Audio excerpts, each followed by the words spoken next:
Hello there, and welcome back. What is this place? Disconnected. Disconnected. Disconnected. Disconnected. Disconnected. Disconnected. Disconnected. Disconnected. Disconnected. Disconnected. Disconnected. Disconnected. Disconnected. Disconnected. I'm starting to feel disconnected. You have reached a number that has been disconnected. Hi there, and welcome back to another Thursday. And I'm back. I missed last Thursday. For the first time ever, had somebody else host my show, and that felt weird as hell. I hope everybody's happy to be back to normal. I'm happy because Jake is here. Jake, how have you never been here before? That's weird. I have no idea. Beats me, man. You've been doing this forever, so I'm glad I finally made an episode, man. Yeah, you are very well known around these parts and around Lionsgate headquarters. How's the channel going? Same old. Putting out daily videos, whether they be short or long form, and the grind never ends, Ryan. I know you know that all too well. Yeah, I would hesitate to say I know about grinding. I wasn't popular in high school, but we'll say that it's been an interesting few years. You mentioned something I've always wanted to ask you. How do you prefer long content or short content? Do you have something that you prefer making? I miss the days of when I started TikTok and I could make videos that are like 15 to 30 seconds. That's my sweet spot, just to be like, hey, I got a brain fart of an idea that I want to pitch out there to people, and more often than not, it worked. So interesting. I don't think I've ever made anything shorter than about 2.5 minutes, and I'm very jealous of that. I feel like that would be amazing, and then I also feel like I'd edit it for like 4 hours anyway, and something could be a problem. Yeah, no, I'm used to the edit grind, and more often than not, if you have a good idea and you just kind of throw it out to the world, it's a lot better and it'll get more views than if you like spend hours editing whatever you're trying to do. I love to edit, but I've kind of taught myself, don't go too crazy. Yeah, I get it. Unfortunately, when you have a 4-hour interview that you need to edit like I do right now, it's a mess. I bet. Speaking of interviews, you have stepped into the interview game over the last couple of years. Yep. What is your favorite interview you've done so far? I really like talking with Aaron. I've done it a couple times. Aaron Gershman over at Lionsgate. Those have been fun. But I'm only 51 episodes into Boutique Talk, my podcast, and I enjoy talking with just about everybody. You've been on there before, and it's just been fun to kind of shoot the physical media shit. It used to be just talking about a specific title, but I've kind of like broadened it out to a topic that I think more people kind of enjoy instead of having to do your homework and watch a movie beforehand. Yeah, that part is tough, especially if you're trying to talk with somebody that maybe they don't want to do enough research or don't want to dive into let's analyze a film too much, and a lot of people they kind of hesitate or shy away from speaking too much on especially a specific title if somebody they know worked on it or who knows. Anyway, it's a weird game to play, but my favorite thing is stuff like you do recently, is being able to learn from who people are and what their impacts to things are. And the Lionsgate thing's kind of crazy, been getting you quite a bit of attention.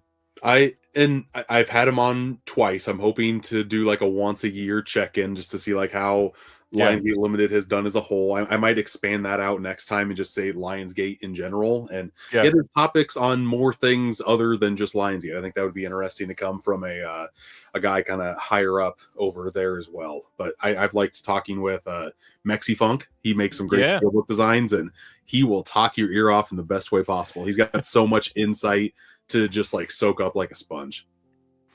Well, it's in the name, so we got to ask why steelbooks. I know that you've answered this many times. I've seen you talk about it hundreds of times, but for anybody that's new to you, why steelbooks? The first steelbook I ever got was back when Django Unchained came out. Saw it in theaters. Absolutely loved the movie. Went to Target on a whim because I wanted to add it to the collection the day it came out on New Release Tuesday. Randomly saw on the shelf Django Unchained on Blu-ray, and then this weird looking thing right next to it with a very simple yet striking image that really spoke to me. And the steelbook thing, had no idea what it was, but I grabbed it off the shelf and I bought it immediately, and it's been an addiction ever since, Ryan. I think last I counted I had close to 1,100 steelbooks, so it's just it's fun. I like it. The Shelf Shock Rewind video that you did for this year, I don't remember the exact numbers. You had the vast majority that came out last year. Yeah. Holy shit. I mean, first of all, they're getting so hard to track down. They're getting so hard to Mhm. come in undamaged. They're getting so hard to get replenishment stock because 4K discs have become more and more rare. How? That is so many.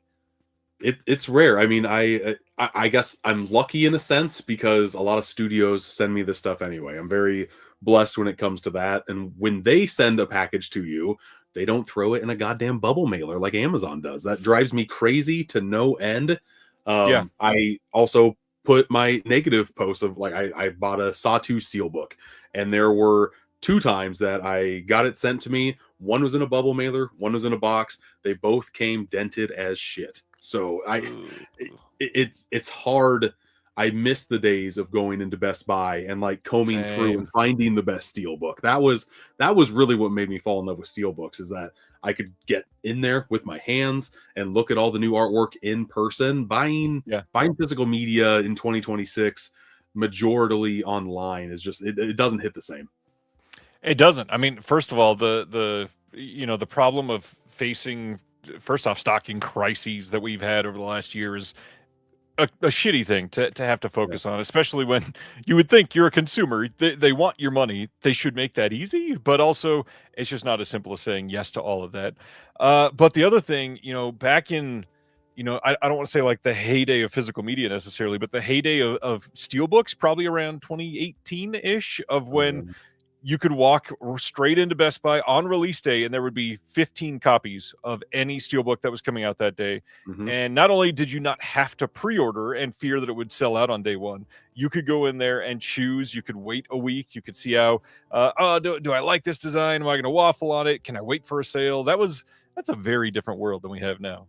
Right. And then the $15-$20 steel books that would hit day one Yep. at that price, now they do not even come close. You're lucky if you get like that $40 price mark on a lot of these. A lot of things have changed, even back in the day, to where like a pre-order bonus would be a steel book at Best Buy. Like that was like very, very cool. Like for the Disney steel books, a lot of those were just, hey, pre-order this movie, we'll know your number's coming, we'll throw in this random case for you, have fun with it. Yep. I miss those days greatly. I miss Mhm. better design sometimes. Yeah. It's a weird, different change to face nowadays. But you watch all kinds of movies. What else do you like collecting? Who's your favorite label right now? That's not a steelbook label. Arrow is old reliable, that's for sure. I think with my taste, they consistently come out with something every month that I'm happy with. I would say overall, Second Sight is the one to where like whenever any title gets released from that label specifically, it makes me happy because I know it's getting like the most definitive edition it possibly will get. Either in Yeah. those chunky box sets that you kind of see behind me back Yeah, we there. got a few back there. Yeah. Yeah. I also have a lot of like the individual cases too, because Mm. for me, I like Second Sight because their transfers are kick ass and their special features are so thorough every Mhm. single time. So I would say if I had to pick one, Second Sight would be the one that I still get like the most excited about. I mean, well, hell, that's a great transition. I'm going to share one of my pickups because it's one that I've been Oh. very excited for a while. Second Sight's Ugly Stepsister came in. Nice. Saw this at Panic Fest here in Kansas City last year. Loved the movie. Had been waiting for a good release of it. I almost caved and got the German one, and thankfully, right around then, they posted that they were going to be putting it out, and Mhm. so glad I waited because it's genuinely an incredible package of a film that could win an Oscar this weekend. That's the crazy thing. Hopefully it won't, but I really want it to. Like that would be the one to where if it did win, I'd be the most happy because I was happy when I got a nomination, but I think that's that movie's win in particular. I agree. It is absolutely a long shot, one that it likely will not win, and it probably shouldn't, but that's okay. I get it. What about you? What are some pickups for you? And then I'll share the rest of mine. You know, me being a very terrible a guest on here, all of my pickups are in the next room. Give me a second. How about instead of showing, because I'm literally in the middle of putting away over 100 movies. So Jesus. I saw I have the steps. table that I normally record on is in that room full of movies, and I have like a very janky setup here right now. So instead of going through those movies, what if I just get one of my packages and open it right Sure. now to kind of showcase off what's in there? Let's do that. And I will, while you're grabbing that, I will tell Yeah, give me a everybody second. what we're talking about tonight after the announcements. So tonight, after the announcements, we are going to be covering the Oscars this weekend, but in particular, we're going to be talking about the Best Actor category, playing around with some things around that, discussing who was nominated, the films themselves, some other, other fun picks, and just randomly having a conversation about that because it's one of the categories that's a little more of a toss-up than some of the others. I feel like Best Actress, we kind of already know who's going to win. It's not really a question at this point. Best Picture is a little up in the air, of course, but it's 10 films, and there's really only a 2-horse race on that one, so we don't really need to go too much into that. But Best Actor, I think, is going to be an actual interesting conversation. So definitely want to talk about that one in depth and some alternate choices as well. Yes, it's going to be a fun one. All right. Yeah. What do you Best got? Actor is there's a lot to talk about with Best Actor race, Yep. so I cannot wait to dig into that more with you. I grabbed a few that I've seen from the new releases, and then I'll unbox this sucker from the movieroom.com right here because Nice. I absolutely love that small business. So They're good people. yeah, I know that Deaf Crocodile is always in your chat over here, so They I are here. grabbed Hair High. Nice. Had a chance to watch this Bill Plimpton movie, and I didn't really know what to expect because with his movies, they go all over the damn place. Yep. But this is kind of spoofing the 1950s coming of age movies, and I had a really fun time with this last third specifically. It really went into a different gear that I wasn't expecting, and really, really enjoyed this. It is a fun movie. I'm so glad that we got it out. On the completely different side of the fence from MVD, I got Knockoff. I'm trying to grab movies that I have seen recently to kind of go over movies that I've watched, and had no idea that Jean-Claude Van Damme and Rob Schneider were in a movie together, and it's still weird that they're in a movie together. It makes no sense that they're in this movie. It's okay. It's not the greatest, but the transfer is pretty dang solid on here. So if you are a JCDV fan, then I would recommend that one for sure. And then one that I found at Walmart for $10. They have this new end cap of 2000s movies, and I didn't own this in the collection. It's a Shout Select title, and I love me some Tenacious D. So I got Tenacious D and the Pick of Destiny. This was going for was at Walmart. That's wild. This was going for $18-20, and now it was $10 at Walmart. There's also the Shout Select version of Little Nicky over there too, if you don't have that. So Interesting. just an FYI. I don't have Little Nicky, so that's intriguing. You should go and look. But I'll open up this sucker right now live. Normally I film videos on this, but I think they'll be okay if I open this one for a different audience, I guess. You're still advertising for them. Absolutely, right? Yeah, I'm showing off their logo very proudly. I like this company a lot because they go above and beyond to package your stuff as crazily great as possible. You go in here, you got some nice packaging. You open it up, you got even more packaging right there. And it looks like these are my Vinegar Syndrome orders, so that's nice. Nice. So much. This is why editing comes into play when I do these unboxings, because man, it's great to see, but Packaging it also takes a long in time packaging. to unbox. Yeah. We also have these bubble mailers, which I really like because they're like envelopes. I reuse those so much. Yeah. First one up is Demon Warp, if I can get it out here. There we go. A movie I have not seen, but I've heard very weird ass things about. Have you seen this one, Ryan? It is a weird ass movie. I hope you love it. It's kind of bizarre. It didn't get the VSU treatment. It's weird that this movie is just in a little slipcover like this, I guess. Yeah, I get that. Yeah, and that's one that people have wanted for a long time. Yeah, I've heard. That's one of the reasons why I kind of wanted to pick it up. And this movie I wanted to pick up because in just the past few months, I've been really craving to watch erotic thrillers again. Bring them back, Ryan. Bring them back. I wish I could. When I saw that Body of Evidence was getting a nice 4K like this from Vinegar Syndrome, I picked this up pronto because I've probably seen 4 or 5 of them in the past 60 days or so. Have never seen Body of Evidence. All I know is Madonna and Wax. Those are the only elements that I know of this movie. That's all you need to know. So I'm hoping it's good. And a lot of Vinegar Syndrome titles have had William Dafoe in it for I don't know, past 6 months or so. So yeah, excited to dig into this sucker. And they've even gotten him for some new interviews, which has been pretty surprising to see. Yeah. What did I watch recently? Red Rose Hotel, I think is what it was called. Yeah. Brand new interview with him. Watched it, thoroughly enjoyed it. And if you want any Vinegar Syndrome titles, and you go to themovieroom.com, you can use discount code Steelbook10, save 10% on new release stuff. So that's always kind of nice. I'm done pitching and plugging, Ryan. Always be selling. Yeah, I guess. Yeah, something like that. Since I wasn't here last week, I've got like 4 or 5 things that I wanted to talk about. But first, contributor copy from Saturn's Core of the Stupefying Tales of Pamela Such. This is a compilation of all of Pamela's films, assisted with the audio commentaries on this one.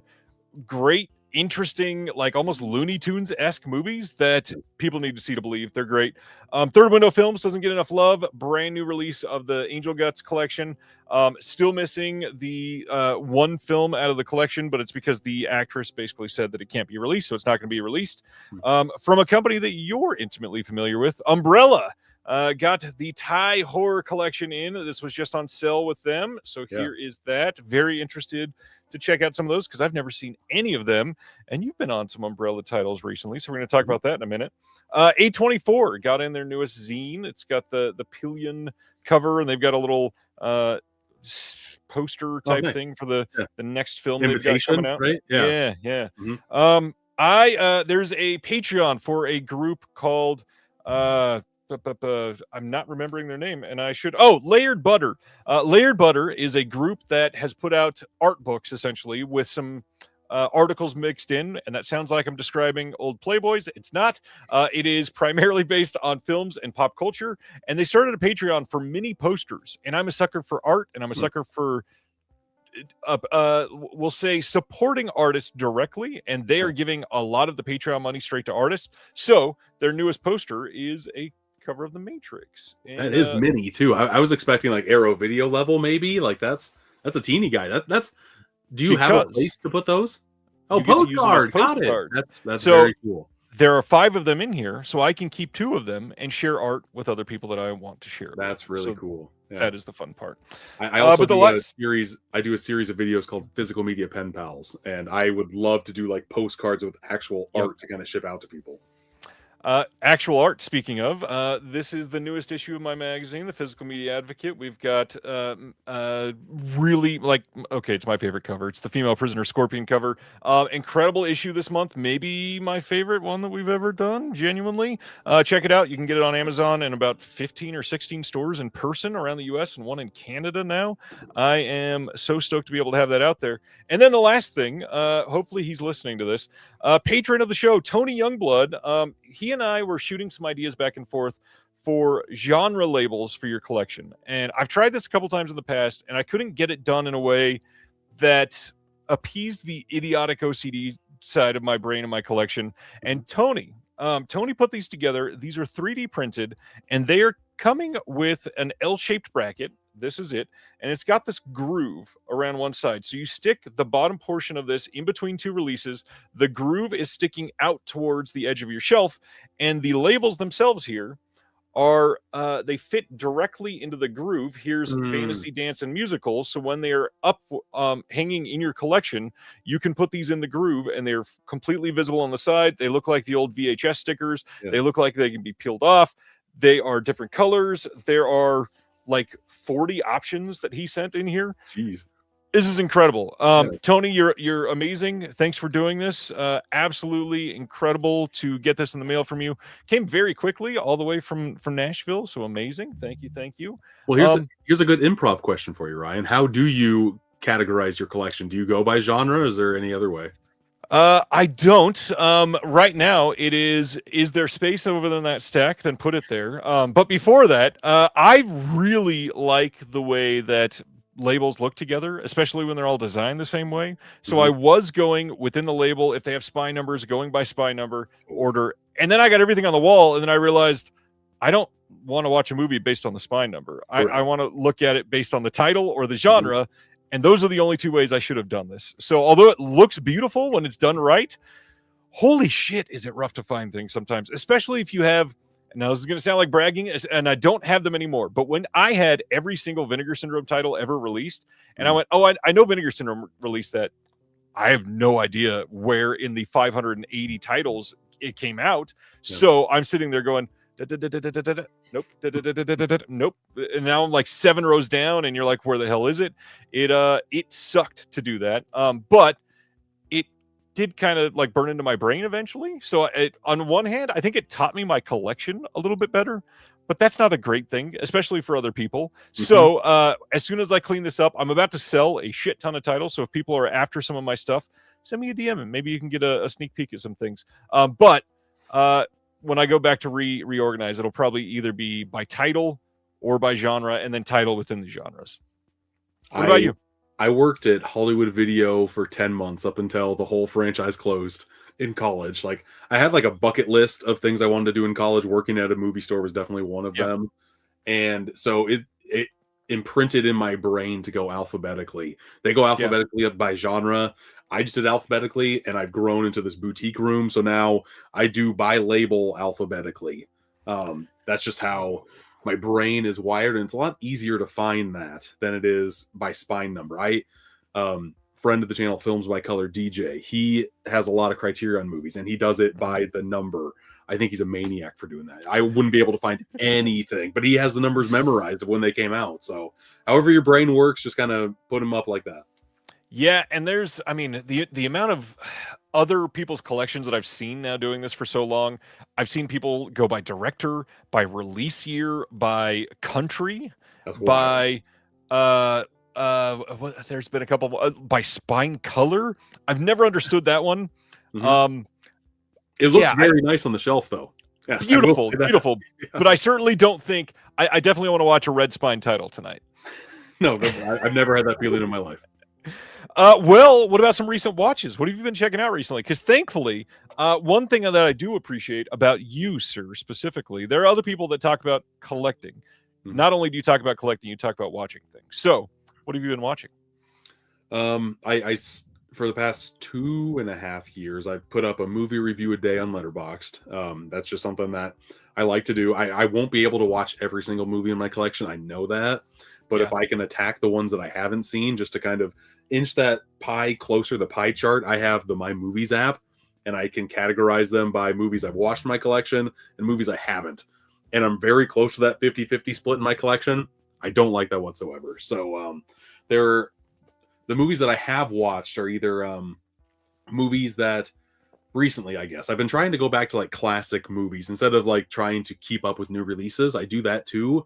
But last week was one where I'm like, I just want to unwind and watch like a classic movie. So I rewatched No Country for Old Men for the first time, and ever since it came out, watched the Criterion edition. That transfer looks phenomenal if you haven't seen it, and the movie is also phenomenal. Shocker there. But I did watch The French Connection for the first time.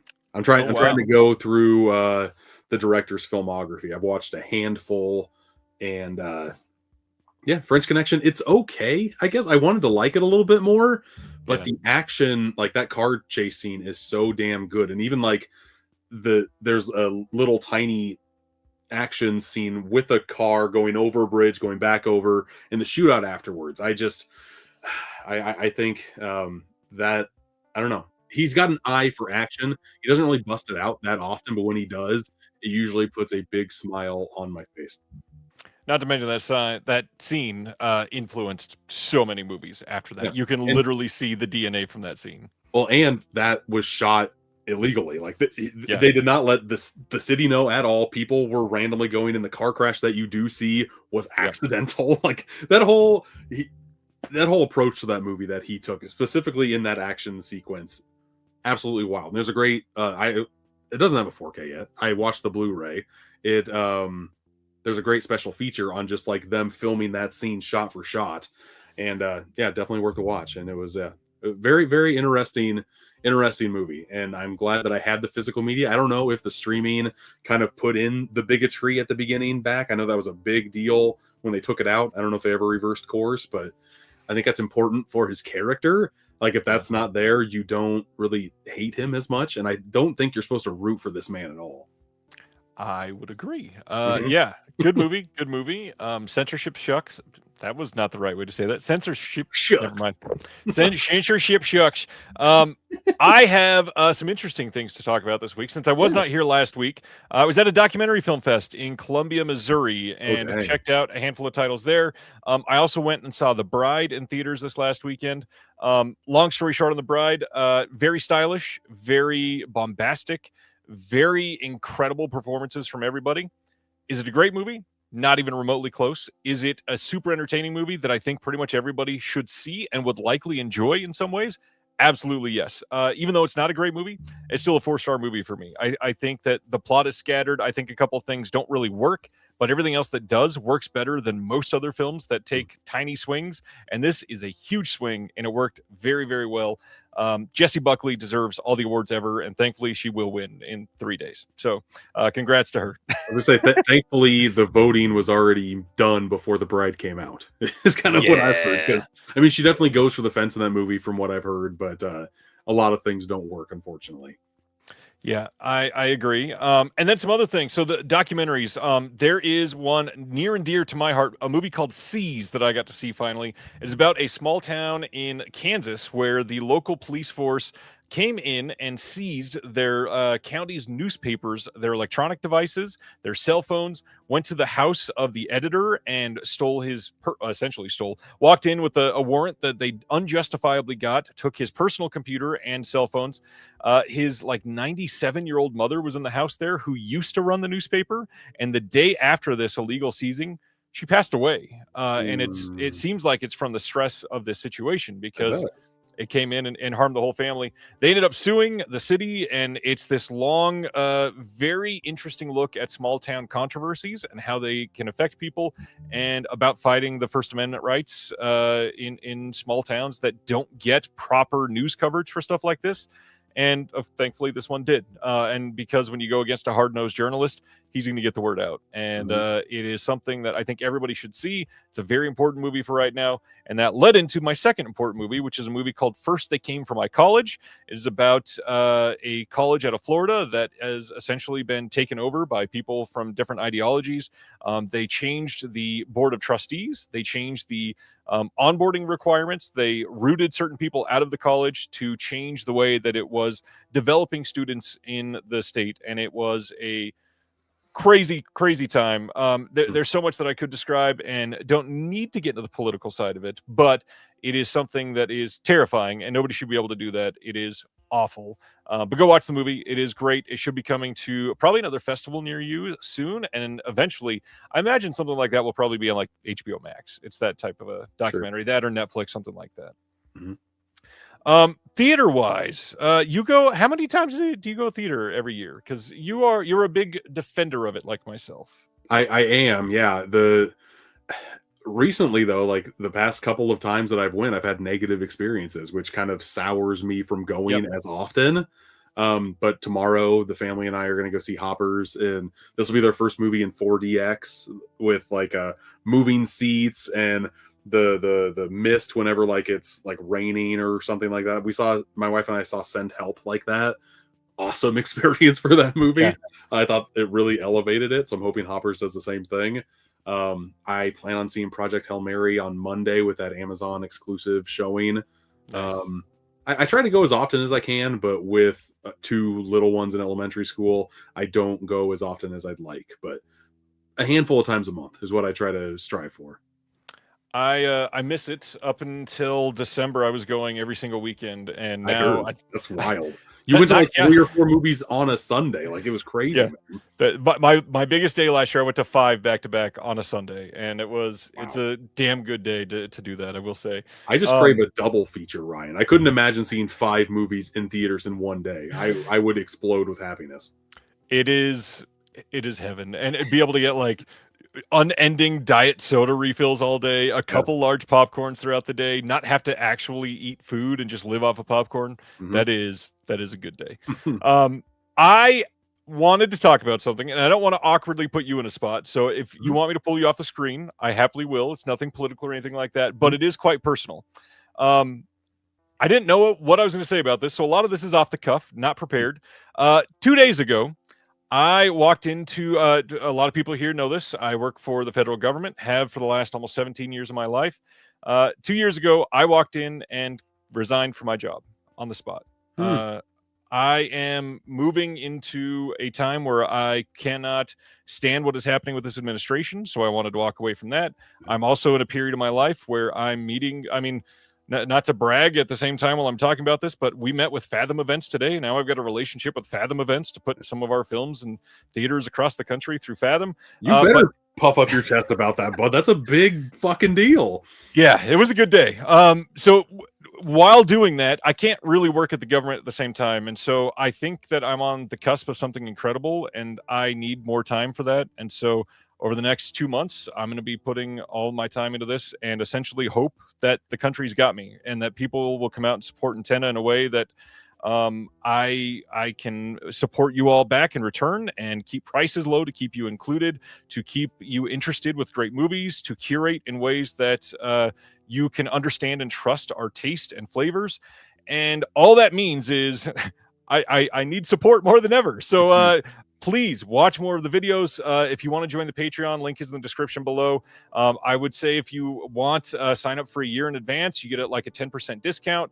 I would say get into our Discord. It is by far the most supportive movie community I've ever seen on the internet. And I don't say that just because it's me. If this was anybody else's Discord, I would say the same thing. The people here are just immense. Half the people in the chat right now are close friends because I've lived in that Discord with them for the last 4 years. It is a wonderful time. We do monthly watch alongs in our Discord where I supply you the movie. And I will say, if you're in there, last month I showed everybody Stolen Kingdom. Nobody else has had a chance to see it. And you might get more and more of those early viewings like that. So please check it out.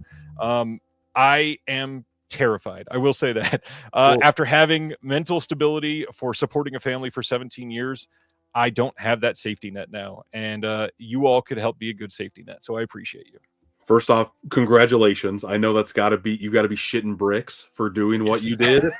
But if I were in your shoes, I would always have like a what if that didn't come to pass, you know? Yeah. So I am very excited for what the future holds. I think you're onto something great here. And you were the busiest man that I know of, juggling as many things as you did with work, that a 9 to 5 that you had. I can't imagine how crazy, how Tasmanian devil you're gonna go when you're all in for this. So yeah, I'm very excited for you, man. Let's say the last 3 days, I don't think I've had a moment that wasn't with a meeting because of it. I saw that it was about to happen. I said, okay, let's schedule every meeting, and now let's get it done. So thank you for everybody that's already there. I don't want to minimize the amount of people that are in there already, but just to say we love to build a community. So if you want to come in there, please join. We'd love to have you. You guys are incredible, and I am so eager for increased mental health and very, very excited for that. But I missed last week, and I'm excited to talk about releases. So let's talk about some goddamn physical media. All right, coming soon on 4K and Blu-ray from Fun City Editions, a film that I'm kind of shocked they are doing on 4K. It is Spike of Bensonhurst from 1988. This is starring Ernest Borgnine. And God, I love the way that they did the art on this. We've got Paul Morrissey film. We don't have a release date for it yet, the way that Fun City's been doing it. I'm about probably 2 months out on this, I would imagine. 2.5 months, something like that.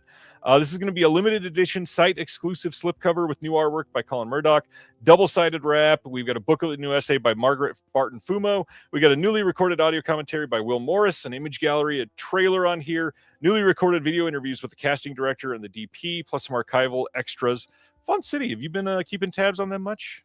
Not as much as I would like to. I have a handful of their releases, but nothing crazy. And I see a couple people in the chat. Is that the guy from Step by Step on there? Like, that looks exactly like him. That's amazing. Yeah. Also, I'm from Iowa. I always love me some Ernest Borgnine. Also, Iowa native, Iowa born. So, this is definitely on my radar for sure. I've never heard of this movie, if I'm being honest, though. I got to be honest, neither had I until this announcement. So, yeah, this is an interesting one. It is a very it's a very Fun City choice is probably the best way to say that. They are all about these titles that have not gotten enough love and respect in their time. And then every once in a while, they will put out something incredible, like Ladies and Gentlemen, the Fabulous Stains that they just did. Mhm. But this is now their second 4K. So it must mean that Fabulous Stains did pretty well. And now they're all about this one. So we shall see. Next up, The Bride. We got this, honestly, pretty clever steelbook design here. I love the minimalism that they went with here. You can pre-order this. This is not an exclusive. This is available on Groove, on Amazon, on Walmart, a whole bunch of places. They're also, I think I put it in here. Oh, it's this one specifically. There's also a standard 4K Blu-ray DVD. So if you don't want the steel, you don't have to get it. Thankfully, Warner is still doing pretty good to offer both options, which I wish more companies would. Well, I'm hoping that they can do it for as long as possible with the whole merger that's going to happen. We still don't know who would. I mean, it's being called at Paramount, but it hasn't been finalized yet.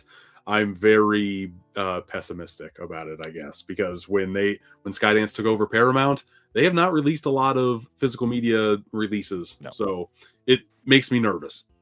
Well, not only that, the rumor is when that whole Skydance thing happened, literally their entire physical media side that was creating it inside was all cut. And so the only thing that we can really hope for is licensing. But the reality is, are they going to license the big titles? I doubt it. It's not happening with Paramount. So why would they do it? Why would they? WB? And WB has such a great team right now. They're firing on all cylinders. Like probably my favorite transfers that come from a major studio. So I don't want to see them being fucked with. And I feel like the ripcord is just going to be pulled from them. And I'm going to be so heartbroken. I agree. And with the whole Paramount, WB, Netflix love triangle thing that was happening, the reality is no matter who won, we all lose. Whether it be Netflix, whether it be Paramount, whether it be the government stepping in and saying that neither one can purchase it, Paramount's still in trouble. They're still in a shit ton of debt. So no matter what, the outcome, it was kind of dire. So we'll see what happens. Yep. Next up, a film that I did not get to see last year, but I'm dying to see. May 19th, we are getting a 4K Blu-ray and DVD of Arco. This is coming from Neon and Decal. This is an animated film from last year. It is nominated for Best Animated Feature on Sunday, and some people think that this has an actual chance. I'm not so sure that it does, but I mean, it's K-pop. Unfortunately, it's gonna be K-pop. K-pop is a fine movie.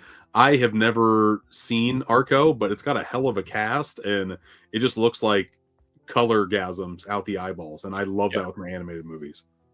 Yeah, it's incredible animation. So dying to see this. This is going to be a 2-disc set if you buy the 4K. You've got combo pack release with HDR. You've got French and English audio tracks on here. 3 exclusive interviews. We've got a bunch of featurettes behind the scenes, animation to animation featurettes, song in color with the composer, teasers, trailers, storyboards, sketches. Pretty much everything that you could want on a title like this, it's got it. And so I definitely want to check this one out. Looks pretty good. Next up is one that I did not see because I'd never heard of this before it was announced. April 21st from Bleecker Street. There's a Blu-ray and DVD coming of Stray Kids, The Dominate Experience. This is another K-pop group, and it's a live concert performance. Have you been bit by the K-pop drug? I just had a conversation with my oldest daughter today that K-pop is her favorite form of music now, and she's got a tiny, small but mighty record collection, and she wants to add some K-pop to her vinyl collection. So that'll be next up. I will get a crash course very soon. I think. Nice. Yeah. VCI next, putting out Poverty Row Classics #2 on May 12th. This is a Blu-ray double feature of East Side Kids and That Gang of Mine. The reality is with these, there's never any bonus features. You're basically getting, and I kind of want to do HD in quotes because it's VCI, so it's not always even properly HD, but this likely is the best that these are going to look ever. And so if these are films that you've been interested in or that you love or that you've never seen and you're dying to see, this will likely be the best way to see them. Just don't count on crisp restorations necessarily. No, normally when these get released, you're just happy to have them type of deal. Yeah. Next up, May 12th, Blu-ray coming from Alliance, which, just a reminder, that is Mill Creek. So if it's weird seeing a different company associated with Ultraman, it's because it is still Mill Creek. This is Ultraman Great and Ultraman Powered, the complete series. This spans from 1990 to 93. I did not see any extras listed for this, but I know that these are a couple series people have been after for a while. And I got to be honest, I had dabbled in the Ultraman thing. I had no idea that they could mine this for like the last 6.5 years and just keep them coming. I've been a partner with Mill Creek for about 3 years, and I have probably got sent 20 different iterations of Ultraman, and I had no idea that IP went that deep. It's crazy. And supposedly there's still some that people are longing for, which means there's probably more coming from Alliance. Yeah, until the end of time. Yeah, most likely. June 9th, we are getting a Blu-ray from Cleopatra Records of Diana, Iron Maiden's Lost Singer from 2025.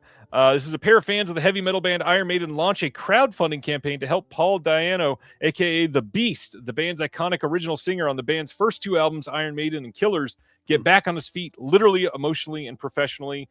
Looks like a fun release if you are a fan of the band, and lots and lots to cover there. Interesting choice. Yeah. All right. Next up is The Gay Desperado, also coming from VCI. This is on June 9th. This is from 1936. Now, I know I just stated that VCI is usually not something that we can count on. That being said, I can pretty much guarantee this one is going to look great because this is done with the support of the Mary Pickford Foundation. Oh, nice. And every single release that the Mary Pickford Foundation has had a hand in has turned out immaculate. Yeah. So very much interested in this. To get a title from 1936 that is probably going to be, I don't know, $17 on release in really great looking restoration. I mean, that's a win-win for all of us. Next up, this beautiful steelbook of Eraser, where they erased the cover art. 1996's Eraser coming. It sounds like it's going to be June 16th, but that's not been confirmed yet. Coming in a 4K steelbook in the US and the UK. Obviously, this is not the final cover art, but they will update this later after you've all paid for it and have it on the way to you, even if you hate the cover art. Jake, tell me that I'm not the only one that thinks this is a terrible plan. You know how I just praised Warner Brothers, Ryan? Like, this is like one of my major gripes with them because it's happened numerous times. The one I can remember is Constantine, to where like they did this with their logo. That steelbook ended up being one of my favorites of the year. That steelbook was an absolute stunner. I just wish I knew what I was buying. Like that's the craziest part to me. And they have the inside art, but not the outside. I don't know what holds them up with these releases. Especially because I think it's been like the last 3 or 4. We've gotten fairly early leaks at a few of them, and nothing ever changes. They did similar things with like the Beetlejuice one a couple years ago in the UK, and it was exactly the same as the artwork to be confirmed later. It's the exact same thing. If you know what it's going to be, just share it. Yep. It shouldn't be that hard, and they plan these out so far in advance that like you would think that they would have this readily available, and they just are deciding to fuck with us. I have no idea. I don't like it though, Ryan. I don't like it. I also don't like paying for something that I don't know what I'm getting. That is the big thing. And really, the only reason to buy a extra expensive steelbook of one of these is if you love the art. And the hard part is they're not releasing the standard up with this in the US most likely, which means if you don't get the steelbook, you're screwed. With Constantine, they had a couple different versions, and I know I don't know if Eraser is a big enough title to get both a standard and a steelbook. I think they might go one way or the other, and that way might be steelbook. But this is a Schwarzenegger blind spot for me. I've never seen Eraser. It's been a long time. A movie that was very like, yeah, if you like Schwarzenegger, here's something to feed into your veins. I guess you'll like it. I guess. It's been a long time, but I remember it being like the top of the bottom tier, essentially, in my view. So. That being said, I'd still like to have maybe every Arnold Schwarzenegger on 4K in the best that it could be. I don't know. It's fine. Next up, this has been an interesting saga to watch. So April 21st, Good Luck, Have Fun, Don't Die is being released. Now, previously, this was sort of being reported to be only Blu-ray and DVD coming out. Well, they changed course last week and put this out on 4K. Now, the big story with this is that this was doing so well in the theaters, and not even necessarily monetarily, but word of mouth wise. They kept not having drop-offs. They kept doing about the same level, and they weren't making a ton of money, but they were making money. They just kept it in theaters, and that fervent support led to them seemingly upgrading this to 4K. Now, also, if you went on the day that they announced the Blu-ray, everybody in the comment section was saying, this is a movie that has to be on 4K, and I will wait for the 4K. So maybe they just actually paid attention and said, ooh, maybe we should invest in that. But I do love seeing this. I do love a studio that will listen. It's also it's Universal, which has been known to do a Blu-ray and then 6 months later put out a 4K. So to see them willing to change course on this gives me a little bit of hope for the future. Did you see Good Luck, Have Fun, Don't Die? I was actually one of the many, I guess, that saw it later in its theatrical run. I saw it like the fourth weekend, and I liked the concept. I'm a sucker for a good time travel movie, and I liked the first 2/3 of this movie. I thought the final act was a little bit I don't know, boring, I guess. It went crazy, but it went crazy for crazy's sake. It didn't go crazy to have like a great idea. Yeah. Have you seen it, Ryan? I've not. I'm dying to see it, especially because I love Gore Verbinski, and so to see him back making a big movie that's getting a lot of praise, I just it makes me a little happy. I feel like not enough people talk about A Cure for Wellness. I love that movie, and the way that third act revealed itself, I fell head over heels for. Kind of the opposite way with like A Cure for Wellness, I think built very greatly. Yeah. This one has a hell of an opening, and for me, the longer it goes on, the less I was kind of intrigued to watch it. I will state, and this is just a dumb, nerdy millennial reference for anybody, but back in the day, in the early days of YouTube, there was a character called Ask a Ninja, and he did a supercut thing one time, and somebody asked him about Pirates of the Caribbean, and one of the best jokes ever, he said, it needed a little more gore and a lot less Verbinski, and I've stood by that, and I think that's hilarious, and the world needs more Gore Verbinski. Next up, this has been an interesting week for this as well. So June 10th, Madman in Australia is releasing a 4K box set with one Blu-ray included of an Akira Kurosawa collection. Now, this is going to have all kinds of the 4K discs that have been released worldwide already multiple times over, and Redbeard on 4K. And it's also going to get a Blu-ray of another disc that's going to have 7 episodes of Toho Masterworks. It's Wonderful to Create, offering insights in the making of these enduring classics. Now, it's got Ikaru, it's got Seven Samurai, it's got Throne of Blood, it's got The Hidden Fortress, Yojimbo, Sanjuro, High and Low, Redbeard, and then Akira Kurosawa, It's Wonderful to Create. It is $180 USD. Honestly, not a bad price, but the big toss-up here is it's Madman out of Australia. Now, they're not known for being awful, and to be frank, Criterion's kind of known for being pretty poor with their encoding. So it's kind of a toss-up to pick up this from Madman instead of Criterion. But really, I think BFI is probably the way to go on these if they're going to get all of them. The other thing that people should know, I believe Redbeard is just an upscale to 4K. So if that's something that would bother you, you might just pick up the individuals from BFI. Any thoughts on Kurosawa or Madman from you? I am such a terrible foreign film watcher. It's sad. I want to get into more of them, but working my 9-to-5 job and dealing with family, and like my only free time on the weekdays is going downstairs to watch it after everyone's in bed. The more I read subtitles, the more I get sleepy at that time of night. So Kurosawa is a director that I have not really dug into that much. So like this box set, it kind of like screams to me. I wish I knew how it opened and what it looked like with all the stuff inside of the box. Yeah. But all these titles on 4K, if you're a fan of the director, and you don't own any of them, it's kind of a no-brainer. Yeah, it's a pretty great price to get all of them at once. I will say that. I see. I hate to say this name out loud. I'm sorry. This is not meant to hurt you. Mr. A Fat Man in the chat says, "Didn't Madman stop releasing discs at one point?" I don't know that they like announced that they stopped, but I believe they like slowed way down before they released some things. So I may be wrong there. And Terry, you might know since you're a native Australian. If you know the answer, let me know, Terry. I'd love to hear it. Let's see. Next. There's a Kickstarter going on for Castration Movie Anthology 3. Obviously, we just talked about Castration Movie because it was just released through Vinegar Syndrome this month on Blu-ray by Muscle, brand new partner label. You can see an interview with Liz Purcell on the channel from Muscle. And they are already about to make the third one.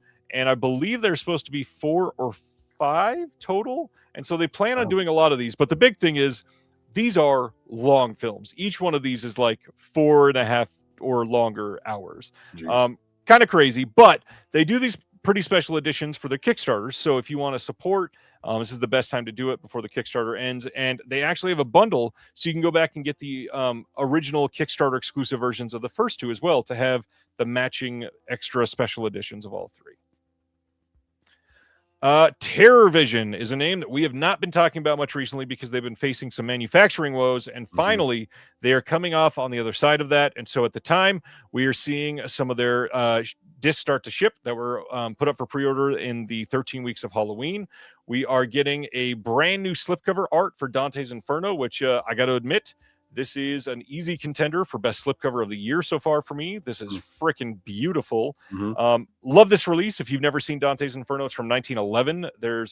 I don't remember how many. Does it say on here? There's 3 different restorations and I think 3 different score options. So even each score and restoration can be intertwined. So there's literally like 9 versions or 6 versions, something like that you can watch on this disc. That's crazy. I'm bad at doing the math in my head, but it's a lot and it's crazy. Love that they did this. This is incredible. Check it out if you don't have the original slipcover.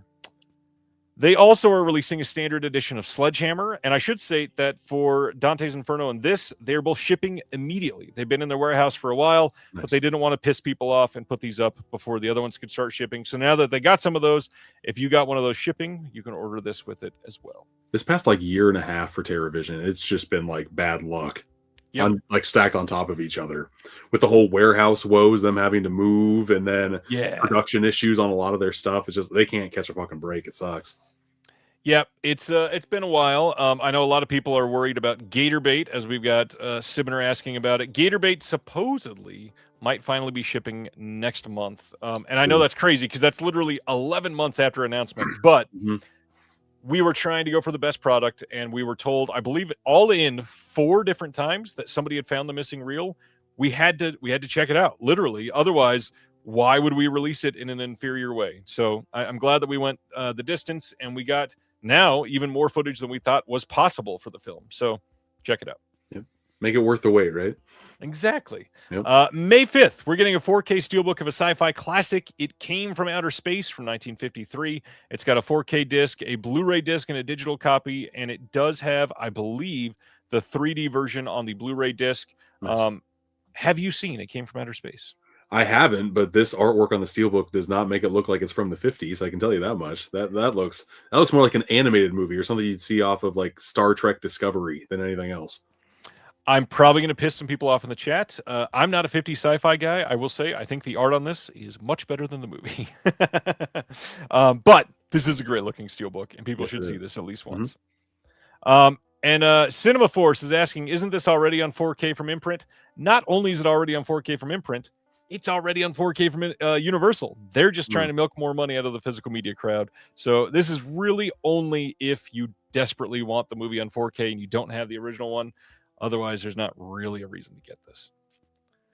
All right. Now, the next sort of weird story of the week.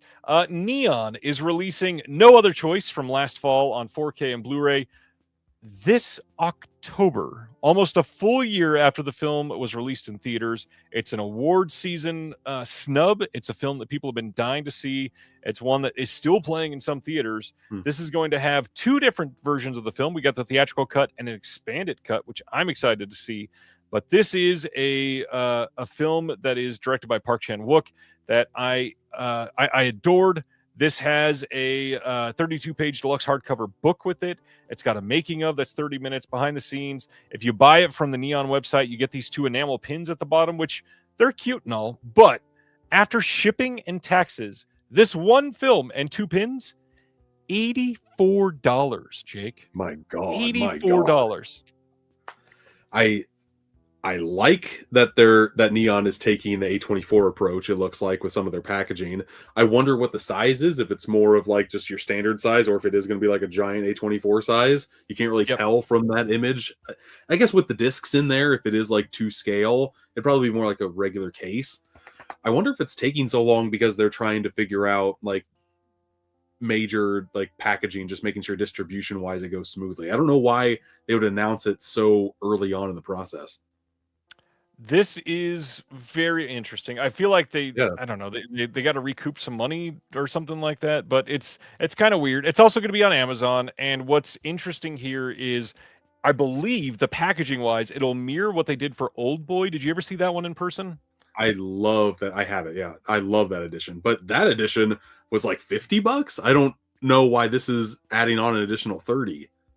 Old Boy was 60 Was it at 60? retail when it released, and so this has two pins on top of it. And enamel pins are certainly not cheap. I will say that these two pins don't look worth whatever. Enamel $25. enamel pins are kind of cheap if you order enough of them. Like I've got Steelbook Obsessed enamel pins, and I bought 100 of them, and it ended up being like $3 a piece. So if you That's buy to you, not to a consumer. I will say that. yeah, no, but I mean, like if you buy 1,000 of them, that cost shrinks Of down course. to maybe $1.50 a buck, and Of then course. yeah, for me, $20 for two pins, if that is that real justification, that's wild. Well, and the film itself is $70. The tax comes out to about $7, and then the shipping they're charging is $7 or $8. So Yeah. I mean, shipping is that expensive. I'm not going to argue with that. Shipping Mhm. is expensive nowadays, but $84 for one movie, two pins, shipped is so much money. It's a lot. I might wait until this will probably hit like a Barnes and Noble for hopefully 60 and kind of negate the shipping and pins and all that stuff, and Yep. then it's a maybe for me. I still haven't seen No Other Choice. I've heard nothing but great things about it. I will watch it at some point, but I'd want that some point to be for the first time on 4K. I just $80 is too much for my blood. Yeah, and I will say again, not sticking up for the company, but understanding cost a little bit. There are 4 discs here, so I would expect it to be a little more expensive. Two 4K discs, that's a great choice. That is a lot of money to manufacture two 4K discs. I could have seen 45, $50 on this. 70? That's out of my price range. I am priced out on this. Let's get into a much more affordable 4K release. Radiance is putting out a 4K of The Pornographers from 1966.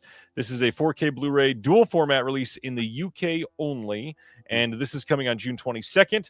This is, of course, by Shohei Imamura, and this has been released by Criterion previously. I believe it's still DVD only in the US by them. I may be wrong. Somebody else let me know if I'm wrong there. But all that tells me Criterion likely still has the rights in the US, and now they're likely going to put it out on 4K. So if you just want to wait for a local version, you can probably pick that one up eventually. But this, over in the UK, we are getting an interview with a couple actors. We're getting an interview with Tony Raines, which a lot of people love him. We're getting a TV documentary on Imamura featuring the filmmaker himself discussing his key films. That's over an hour long. That's nice. From back in 95, but I love that sort of an extra. Mhm. We've got a limited edition booklet with new writing by Jasper Sharp. This is going to be limited to 5,000 copies. That's a pretty big limited edition for Radiance. So Yes, check it it is. out if you are into it. And thanks for the affirmation there. It is still DVD only, which means it's likely going to get a 4K and Blu-ray release by Criterion here in the US eventually. The Pornographers. Are you going to check this out? I know you're not a super foreign film fan. I don't mind foreign films. Or I just not a watcher as much as you want. right, yeah. No, this I have no idea what it's about. So I do like Radiance though as a label.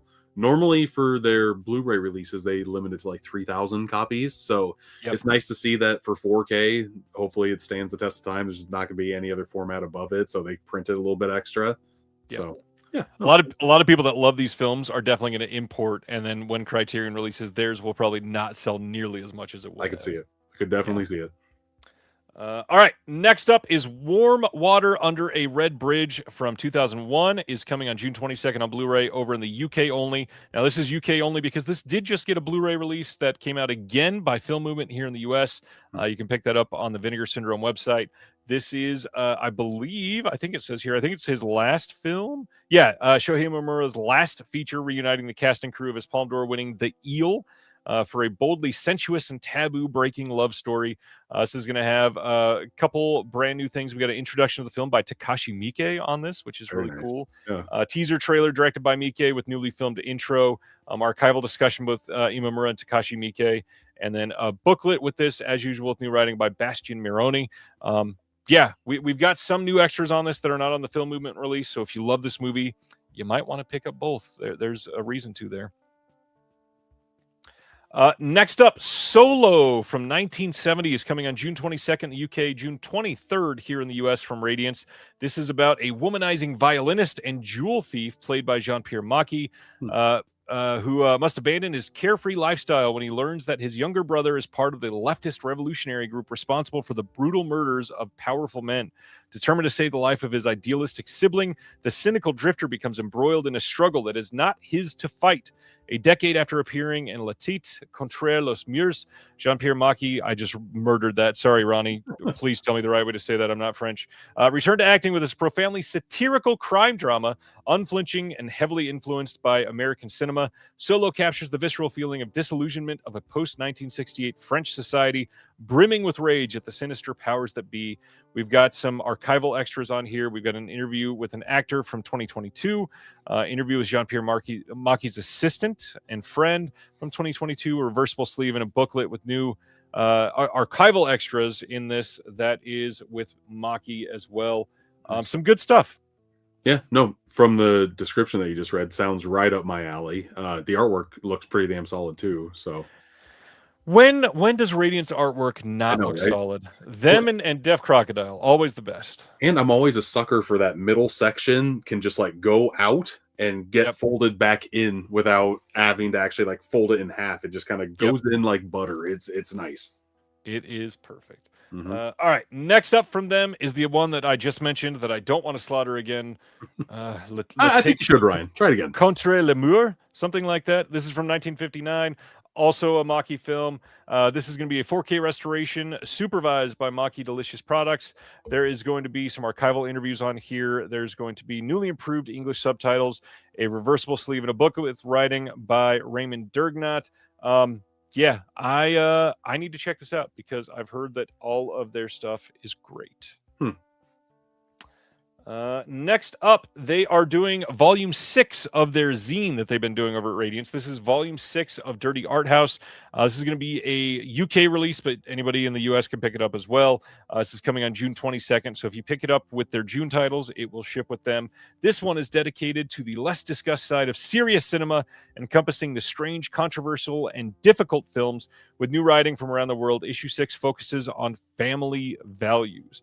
We got pieces on happiness, Julian Donkey Boy, I Stand Alone, and Carne, and the killing of a sacred deer, Kat Ellinger on Ana y los Lobos, and then Annie Rose Malamet on La Luna. I kind of really want this one because I love writing on Gaspar Noé.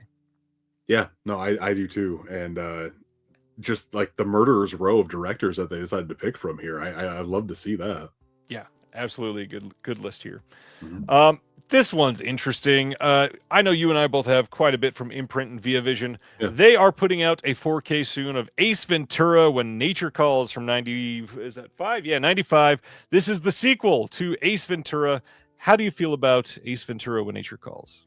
I grew up with both Ace Ventura movies, and when he puts the slinky down that Great Wall, like I still chuckle to this day.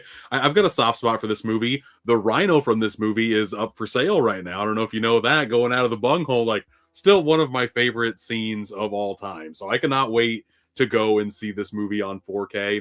I'm assuming this means that there's also going to be a 4K from Shout down the line too. I know that kind of came out in the States, so we'll see how it goes, but I'm going to watch it either way on 4K. I'm kind of excited about this one. So it did come out in the States for the first one, but I will say this one seems different because Imprint is doing the 4K restoration of this, and they did not do the restoration of the first one. So I'm kind of curious because I can't think of any other Imprint 4K restoration that they've done in-house that has been licensed out to somebody else yet. So it could be the first. It could be the one that goes out there, but I just so happen to have sitting next to me The Last Seduction. I know a lot of people are waiting for this to be released in a more inexpensive version, but Via Vision and Imprint did the restoration for that. So I don't know if it's going to get released because that's a lot of work to just license out to somebody. I'm excited for this one though, man. I have both the Via Vision and Shout Studios edition of that movie, and I like the lenticular that Via Vision came out with the classic poster artwork. But the steelbook that was inside of there was scratched to shit, and I wasn't the only one that happened to. It happened to a lot of different versions of that I've seen being sent to like some of my fellow social media people. So I don't know if it was just a manufacturing issue and there was nothing that they could do on their end, but a little bit of a bummer, that's for sure. So Sibner's going to hate that I can do this, but it was literally in the stack next to me. Here is the Steelbook. Yeah. I do have a mark here. It's not a scratch. It's probably, I can probably get that off if I scrubbed it. Thankfully, I'm not seeing scratches. That's good. Mine look faded and like weathered a little bit, like not like a whole bunch of scratches, but like a lot of different spots. It didn't look that great at all. It was kind of a bummer. I am kind of curious what that dot is right here. Huh. Yeah, definitely. Like I can feel it ever so slightly, but not a dent or anything like that. Yeah. Interesting. Mm-hmm. Sivner says it's all a conspiracy. Ryan only owns 20 movies. Yep, that's what this means. Add a couple zeros onto that 20, then maybe. All right, let's get into some old titles. We got 1933's International House coming on April 21st from Universal. This is a George Burns film. We got W.C. Fields in this.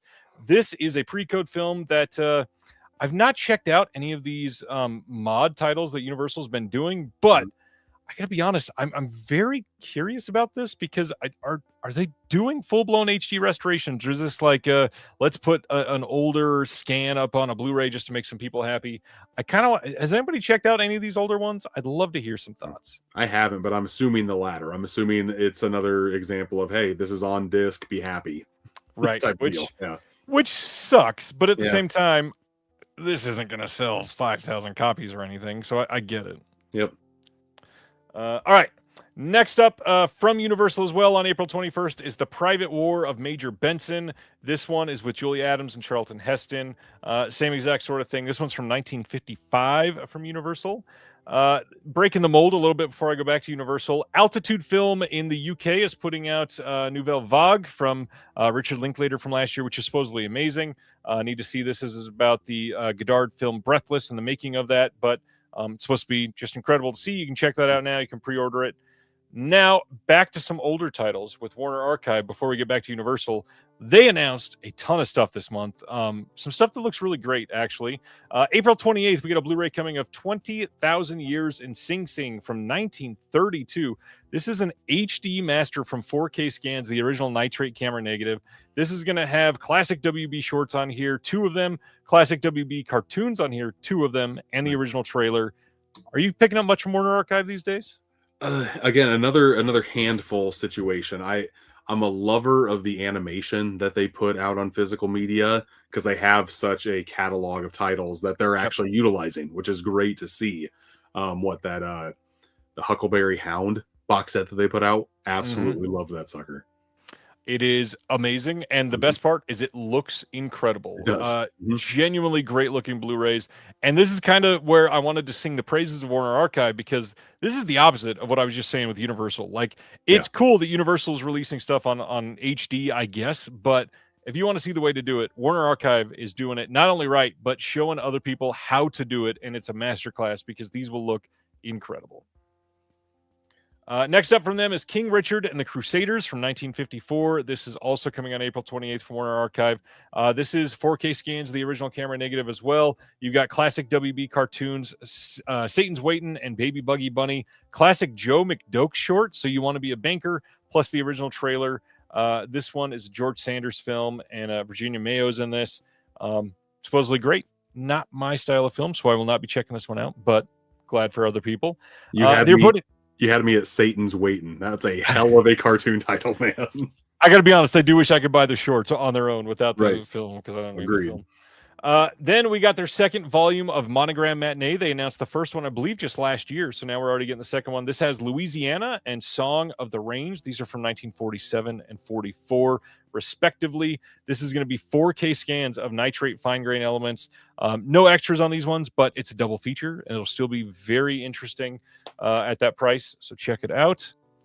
Next up is Crack Up from 1946. Same day, April 28th. This is going to be, I just knocked off all my genre labels from that.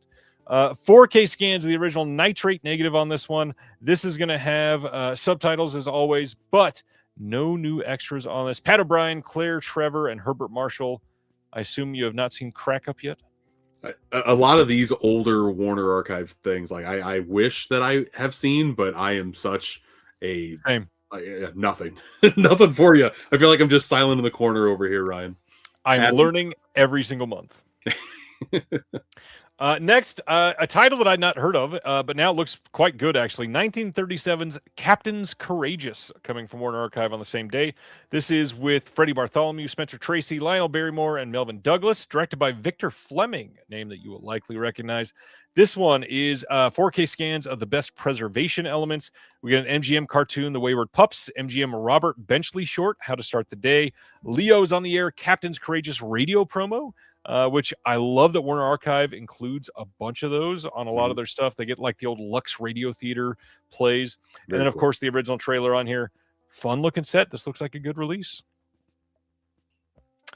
Cinema Force says Warner Archive is the most important work being done in film preservation right now. It's up there for sure. Next from Warner Archive is a title that I am kind of shocked it took this long to come to Blu-ray. Yeah. But 1990's Private Benjamin with Goldie Hawn. This will also have on here 2 episodes of the Private Benjamin TV series. Any thoughts on Goldie Hawn or Private Benjamin? I had no idea it had a TV series, which is kind of a Me pleasant neither. surprise to actually have some of those episodes on here. Warner Archive for special features always think outside of the box and just throw some random crap. Sometimes it relates to whatever you're buying, sometimes it doesn't. But I'm always happy that it's there, Ryan. Private Benjamin's a movie that I've wanted to watch and I have not seen, so I will be picking up this Blu-ray for sure. Yeah, Goldie Hawn, kind of always amazing and Yeah. pretty much everything that she does. So I would very much like to see this cleaned up and on HD. So I will get this one eventually. Mhm. Next up is Aerosmith, not the band, the movie from 1931. This is April 28th from Warner Archive as well. This says it's based on Sinclair Lewis's 1925 Pulitzer Prize winning novel. Aerosmith is the compelling story of a man torn between 2 sets of values. Ronald Coleman stars as Martin Aerosmith, an idealistic small-town doctor and a research scientist who relocates to the West Indies. His determination to end the bubonic plague epidemic there sets off a tragic series of events which force him to come to terms with his career and personal life. This one is going to have a, like I just mentioned, 1937 Lux Radio Theater with Spencer Tracy and Fay Wray. This film with Fay Wray and Myrna Loy. Lots of big names in this title. And I bet this restoration is going to look great because it was done in 2023 by the Library of Congress themselves in association with the Film Foundation. I definitely want to take this one home with me at some point because it sounds great. Next from Warner Archive is their most odd choice of the month, I feel like. April 28th, we are getting a 4K Blu-ray dual format release of George Stevens, A Filmmaker's Journey from 1984. This is their, I believe, 4th 4K UHD release at this point. I believe they're still supposed to have at least 2 more coming out later this year. So keep an eye out on those. Warner has been making some great choices. You got Gone with the Wind coming soon, Casablanca coming soon. You've got titles that they've really put some love into, and Warner Archive has had their hands in a lot of great restoration stuff that people have been dying to see. But this is wild to get this on 4K. Lieutenant Colonel George Stevens wrote in his wartime journal the title "Life is a Journey," and it's always most interesting when you're not sure where you're going. This is going to have a 2026 4K restoration from the original negative, a 4K Blu-ray combo feature. We've got HDR Dolby Vision on this, brand new special features, and they went all out on this. We got Christopher Nolan speaking about Stevens' creativity and humanistic ethics of Shane. Guillermo del Toro speaking about Stevens as a modernist auteur and the greatest story ever told as his most ambitious work. And then to round out the trio of greats, Martin Scorsese speaking of Stevens' intensity and artistry and of the greatest story ever told as the final movement of Stevens' multi-picture symphony. This is wild. Absolutely. Yeah, like it's shocking that a documentary would get a 4K release regardless. And the fact that they're going all out for special features wise for this as well, getting some of the greatest filmmakers making movies now. Yeah. I cannot wait to get my hands on this sucker. Kind of an odd choice that Private Benjamin did not get a 4K release and this documentary did. But I can't say I'm mad at the choice either. To be fair, this is likely a more important in the cinematic history realm type of film. So I'm glad that they're swinging for that type of fence. That means a lot, actually. Yeah, I'm a sucker for a documentary, especially about a filmmaker. I've never seen this one, so I'm excited to check it out for the first time. Speaking of documentary filmmakers, we got Rye Levy here. What's going on, Rye? Welcome, welcome. Going to our next one. Another title that I am shocked did not get licensed out to a boutique, even though I know a few that have tried. May 19th, Sony themselves is releasing Adam Rifkin's The Dark Backward from 1991. This is starring Judd Nelson and Bill Paxton in this cult comedy classic. Garbage man Marty tries his hand at a stand-up comedy show, failing miserably until a third arm mysteriously grows from his back. Gus, his accordion player friend, figures out a way to use the new arm and gets them signed with a sleazy talent agent. Just when success seems near, Marty's girlfriend leaves him, and Can the Arm Be Far Behind? Directed and written by Adam Rifkin, who also did Detroit Rock City.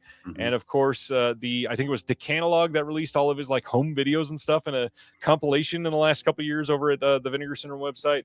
This is a crazy choice for Sony to do this, but I also feel like any other company would have done this on 4K and gotten all kinds of new special features, and we're getting nothing on this disc. That's kind of wild. Yeah, especially this screams Vinegar Syndrome to me. Like this type of movie. Yeah. Or I mean, hell, I mean, this is kind of like Freaked territory too with Umbrella. So I would think there'd be a lot of people that would want to put this out. It's weird that it just kind of gets bled out there by Sony. Like, yeah, here it is, I guess. I feel like they could have made more people more happy if a boutique got their hands on this. Yeah, and the hard part, Sony's not really licensing much to people right now. They used to do more with Shout. They used to do more Indicator back in the day, had all kinds of Shout titles. Not really much happening with Sony. But at the same time, Criterion's got Sony's number, but Criterion's never going to release The Dark Backward by Adam Rifkin. No. I've never seen this one, but that synopsis sounds wild as hell, and I am very intrigued now. And I love me some Bill Paxton. Who doesn't? It's a hell of a cast, and it's Adam Rifkin. I mean, yeah, Detroit Rock City is incredible. Great. Yep. All right. Another crazy choice, but Sony is capitalizing on the Arrow 4K release of Blue Thunder. So on May 5th, we are getting a Blu-ray release of the Blue Thunder TV show starring the one and only Mr. Dana Carvey, Dick Butkus, James Ferrantino, Bubba Smith, Sandy McPeak. This is so odd. Obviously, it's just to try to get the people that are Googling Blue Thunder 4K release or something, but this is wild. I've never seen a single episode of this, but I've seen clips of Dana Carvey in this. So I don't know if I'd want to add this to the collection, but I am more intrigued about it, I guess. And the mustache on Dick Butkus, I mean, second to none. Top tier mustache there. He is a star in that's for sure. All right. And by he, I did mean the mustache, by the way. Back to Universal, $1 Million Legs with Billy Gilbert, Edward Klein, Ben Turpin. This is a pre-code film from 1932 coming to Blu-ray on April 21st. Another W.C. Fields title. We are getting more and more of those, it feels like. So they must be doing sort of well for them at least. So that's that one. And then I don't even know where to start with this cover art. It looks terrible. That's where you can start. That looks not right at all. That looks bad. That looks generic. That looks photoshopped all get out. I don't like it. No, it is not AI. I've seen a lot of people mention that it's AI. It is not. It is just genuinely terrible cover art. It's bad Photoshop. Yeah. That is obviously it's 1935, so it's very young. That is George Burns, supposedly. I have no idea. Couldn't tell you. It does not look like the George Burns I know, but the George Burns I know is probably 50 years older than that photo. So who the hell knows? But even worse, Gracie Allen. What is this? I don't even know here. 1935's Here Comes Cookie, April 21st, coming on Blu-ray. This is wild. Rough choice. Yep. Next up, Bing Crosby and W.C. Fields in Mississippi, coming on April 21st. This is from 1935, also starring Joan Bennett, another one that I know nothing about. Next up, okay, this is one of those moments where I'm going to get a little upset here. April 10th, we're getting a Blu-ray from Universal of Midwinter Break, starring Leslie Manville, and yet the Testament of Ann Lee from last year is not getting a physical release. Really? I don't even know where to start with some of these studios. I don't know if they know where to go either. Like they're just kind of throwing stuff at the wall, but that movie at least has some brand recognition, some name value. I've never heard of Midwinter Break at all. Like that. Nope. No. Don't even know what to say to this. I know who Leslie Manville is, but I know a lot more people know who Amanda Seyfried is. Absolutely. Come on. Come on. All right, we got some Kino titles that just like we're clogging up the dam, and suddenly they let a whole bunch of them go. So let's talk about these. May 26th, we're getting a 4K Blu-ray dual format release of The Great Outdoors with Dan Aykroyd and John Candy. This is going to have a new audio commentary by the director Howard Deutsch. We've got that moderated by filmmaker Douglas Hogsdale. New commentary by Joe Ramone. New commentary by Paul Anthony Nelson and Lee Zachariah. Those are the only new extras, but they are 3 commentaries. So that's a lot of extras in terms of the time. But it would be nice to see some like on-camera interviews or something. But it's Kino, so yeah, I get it. I wish Kino did more of that. When they do it, it's actually pretty dang good. Like that Crybaby edition that they came out with, that had so many extras on there, and that was such a nice surprise. I wish that I wish Kino would do that more often. It would be I think it'd be in their benefit to do so. Like I think people just kind of more or less expect their releases not to have special features, and that's kind of a shame. That being said, eventually you'll be able to pick this up for $16. That is also true. Yep. I can't really complain. Yep. Speaking of cheesy 4Ks coming from Kino, May 26th, we are getting Harry and the Goddamn Hendersons on 4K from 1987. Love that they're using one of the original posters on this. Kino is great about that usually. This one is going to have a new audio commentary by the director William Deere, new audio commentary by Joe Ramone, new audio commentary by Brian Reisman and Max Every, and all kinds of archival extras on the Blu-ray disc, including deleted scenes, theatrical trailer, making of Harry and the Hendersons, a news wrap, and more. Harry and the Hendersons, any thoughts on this one? I wish they could have got John Lithgow back to talk about Harry and the Goddamn Hendersons. I would love to hear what present day Lithgow has to say about this movie, because this was one from my childhood for sure. Yeah, this is a fun one. I will definitely pick this up and look forward to showing my kids, because this is a wild movie. Yeah. Next, a movie that should never be on 4K. 2017's The Snowman, starring Michael Fassbender, and it's also got Rebecca Ferguson. New audio commentary by Steve Mitchell and Michael Charles Hill. New audio commentary by Howard S. Berger and Mark Edward Hook. I got to ask Howard what he was doing. Why are we talking about The Snowman for 2 new commentaries? Extras on the Blu-ray disc, we had a cast of characters creating the world of the film, the Snowman Killer, Norwegian landscape, stunt files, and a trailer. This is weird. A group of friends and I every year bring over a movie that we think is like the worst that we haven't seen. Like we've heard nothing but bad things about. The Snowman was the worst movie we watched of that year that I brought it, because this movie should work. The premise is great. It just falls on its face, and I don't know why this movie in particular is getting a 4K release. I despise this movie, Ryan. I don't even know what to say to this. Like, this is one of those things where in a year where we've literally had titles delayed because of a lack of 4K disc manufacturing, this is taking the spot of some of those, and that sort of thing kind of pisses me off. Kino has to be hoarding these 4K discs, right? Like they come out with a bunch of 4Ks, which I'd love to see, but it does stink that the Snowman kind of snuck its way through the goal line here. Yeah. I don't even know what to say. That's probably already more time than it deserved. So let's just go to the next one, because we're almost done already for the week. Swashbuckler from 1976 getting a Kino release on May 19th. This had been released previously. This is going to have a new audio commentary by Howard S. Berger again and Steve Mitchell. The making of Swashbuckler is also on the disc. Nice. We got a trailer on here. This is a Robert Shaw, James Earl Jones, Peter Boyle film. And normally this isn't my style film, but the cast on this makes me feel like I have to see this. Right. I'm not a big pirate genre fan to begin with, but James Earl Jones on the high seas, I might need to see that. Yeah, that sounds perfect. And Robert Shaw, not to mention, my God, yeah. Peter Boyle, come on, that'll be great. Let's see. Matt Ass wants to know, what are the chances that tomorrow we get Criterion announcements? Honestly, this is a terrible answer. kind of 50-50. Last month they did it on Friday the 13th as well. This year or this month, will they do the same? Maybe, maybe not. I will say, it looks like K-pop Demon Hunters leaked on Amazon earlier today, so that's likely going to be one of the titles. And the fact that a Criterion title leaked leads me to believe they're probably about to announce. So I'm actually leaning towards tomorrow we're going to get those announcements. So keep an eye on the site. I will post if they do. The other thing is, most likely, if they are doing a flash sale this month, which they normally do in March, that will likely be next Tuesday. So over the next week, keep an eye on that. Nice.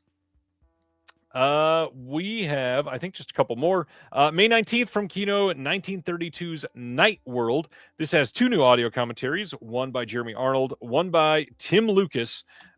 This is with Boris Karloff, and I believe there's at least one other big name in this. I can't remember. I think so. But yeah, this is supposed to be pretty good. This says, taking a cue from Grand Hotel, this star-studded 1932 gem is set within the walls of a swanky nightclub owned by affable racketeer Happy McDonald, played by Boris Karloff.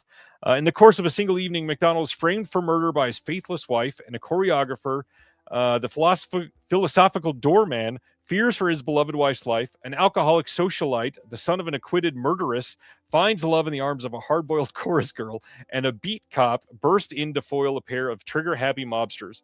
That is a hell of a night. Wild night. I guess so, yeah. Night World. Yeah, imagine that all the time. Absolutely. Crazy synopsis there. All right, next. Oh, I guess we're ending on this. So the second title from Antenna has been announced, and would love to share that Bluebird is going to be premiering next month at Fantaspoa in Brazil. This is a title that we picked up before it was seen by anybody. This is going to be playing for the first time in a theater next month. We are going to be putting this out theatrically. This is going to sound crazy because it's so far in advance, but I just want to get people excited about it. Next January is what we're planning for this one. It's going to be having a full year of festival showings. We're also kind of doing something fun with this that I want to read straight from the press release. Antenna is not planning to release this until 2027, but we are hoping to use the festival circuit to generate momentum for the eventual theatrical release. This is going to be released in a very unusual way. We're capitalizing on the mysteries of the film and turning its theatrical release into somewhat of a scavenger hunt. I've got some crazy things scheduled for this, and I really hope people check this out. This film is a stylish blend of techno sci-fi noir and dark humor. It is a love story wrapped in a mystery as a lonely man named Charles, who's played by Boardwalk Empire's David McKelvey, meets a young woman named Chloe and embarks on a quest to find her when she suddenly disappears in a strange world that seems intent on keeping them apart. With echoes of a 70s paranoia thrillers and contemporary neo-noir, it's a Los Angeles filmed example of how small budgets can create big works in the right hands. There's some big names in this that you'll like. It's a great movie, directed by J. Arden Black. I hope you check it out because it is a lot of fun. Eric from MVD is watching tonight. What's up, Eric? How's it going, Eric? Yeah, it is wild. It is focused on tech. It is done by somebody who's done some work in video games previously. So it is something that will, if you are into the tech side of things, it will definitely pique your interest, I bet. Well, the whole scavenger hunt aspect, too. Like, you got my mind running a mile a minute here. Yeah, it is. It is something that I've already having more fun doing that for this one title than I think anything that I did in 17 years with the government. So already proving my choice to be smart. Perfect. All right, let's talk about what's coming out next week. In case you forgot, we got lots of titles to cover. Mimic coming on 4K. I feel like that was originally announced, 2.5 years ago. So finally, next week, you'll be able to get that from Kino. The Jurassic Park standalone 4K. This is the new version with Dolby Vision and Atmos. This is outside of the Steelbook. So if you wanted that disc, you can pick it up there. Ilsa, the Tigress of Siberia from Kino on 4K. Dead Again 4K from Kino. Again, we were just talking about this. Kino doing so many 4Ks. Mm-hmm. There are 5 4Ks from Kino just in these first 2 rows of Blu-ray.com. We've got a French 4K coming from Criterion, Testament coming from Criterion as well, Port of Shadows 4K from Kino, the Substitute 4K from Lionsgate Limited. Still can't believe they did the Substitute on 4K. Wild choice. I love it. It's a great choice. Just for their first 4K, that's a hell of a pick. Right. Leprechaun 4K Steelbook is shipping from Lionsgate now. I see a lot of people getting that announcement today, which means you might get it by the 17th. What a way to celebrate. That'd be nice. Good Boy from Shudder next week. We got The Lost World and Jurassic Park 3 on their 4K standalone discs. The Boy and the Beast 4K Steelbook coming next week from G Kids. Anaconda 4K. Did you see the new Anaconda? I haven't, but I've heard terrible things about it, so I don't know how excited I am to watch it, but I do love me some Paul Rudd and Jack Black, so how bad can it be, right? I mean, it's a good question. The sad answer is pretty bad. It can be I pretty knew you'd bad. seen it, damn it. I've not seen it, actually. Oh, but you I haven't? want to. Okay. The Housemaid 4K, I did see that one, and I did like that one, so I'm curious about that one. Is this thing on 4K? I've not seen that one yet. I'm kind of surprised that one got a 4K. I'm proud of Fox to do that, or 20th Century, I guess. Yeah, For All Family Mankind, didn't get one, but this thing No. did, so yeah. and Rental Family did better in the theater, I believe. Yeah, I don't know if it's a Bradley Cooper thing or not. It could have been contractual. I wasn't even thinking about that. We'll see. Yeah. For All Mankind Season 2 coming on Blue next week. We get the Humphrey Bogart 4-film collection from Warner Archive. Return to Silent Hill 4K, which that's got to be one of the fastest theater to 4K discs I've ever seen. Yeah. Faces of Death Steelbook coming next week of the original. Reminder that the rumor is the original series is getting an updated release later this year, so you might want to hold out for that one. I've had that Steelbook for like 6 months, that Dark Sky Films one. It was, this is now the wide release. It was exclusive to their website. Gotcha. Jack Benny Comedy Classics from Kino next week. America 3000 from Kino. The Birthday 4K from Arrow if you're dying to have more Corey Feldman in your collection. Lone Samurai 4K from Wilgo. I'm hearing only good things about this movie. Definitely want to check that one out. Tennessee Williams 4-film collection from Warner Archive. K2 4K and Blu-ray from Kino next week. We Bury the Dead, which I heard good things about. Rebuilding, which I saw, and I definitely recommend. Josh O'Connor, I don't know how he did it. He was in like 7 great movies last year. I want his life at this point. The Corral and Zodiac Killer Project coming from Music Box Films. Heard nothing but good things, and I missed that at Sundance last year, so dying to check that one out. Anything that you're super excited for? Well, all the 4K Kinos I have my hands on already. I haven't had a chance to watch any of them yet, though, unfortunately. But I'm gonna be watching Mimic this weekend. That's a Del Toro movie that has I've never seen, and I've heard nothing but good things about it. So cannot wait to watch it for the first time. Nice. Yeah, I cannot wait to see Mimic in 4K. It's been, gosh, probably 20 years since I've seen it, something like that. It's not been in the best of quality in the other releases. The Blu-ray looked awful on that film, so very curious to check it out. I'm hoping Kino cleaned it up a little bit. They're kind of wishy-washy on their transfers, so I'm hoping this is one of the shining spots. I would like to think so. Question from Madhouse: what's the deal with Breaking Bad and Better Call Saul 4K? Are we ever going to see it happen? I mean, honestly, that's a coin flip. I could see it happening because they're huge titles, but at the same time, based on when and how they were filmed, there's not really a huge increase that's going to happen on those titles coming out on 4K. And TV is already rough to sell on 4K, so my money would lean towards no, but they would probably make a killing doing it. Yeah, I think Breaking Bad would sell very well. So even if there isn't like the biggest, 4K transfer bump, I still think it's kind of a no-brainer for them to release at some point. Yeah. Did you watch Better Call Saul as well? I love both of them. Yeah, both of them are great. Breaking Bad is my favorite show of all time. Better Call Saul is a completely different beast, but that's a show to where like from season 1 to 6, it just grows and grows and grows. I love both. They're great.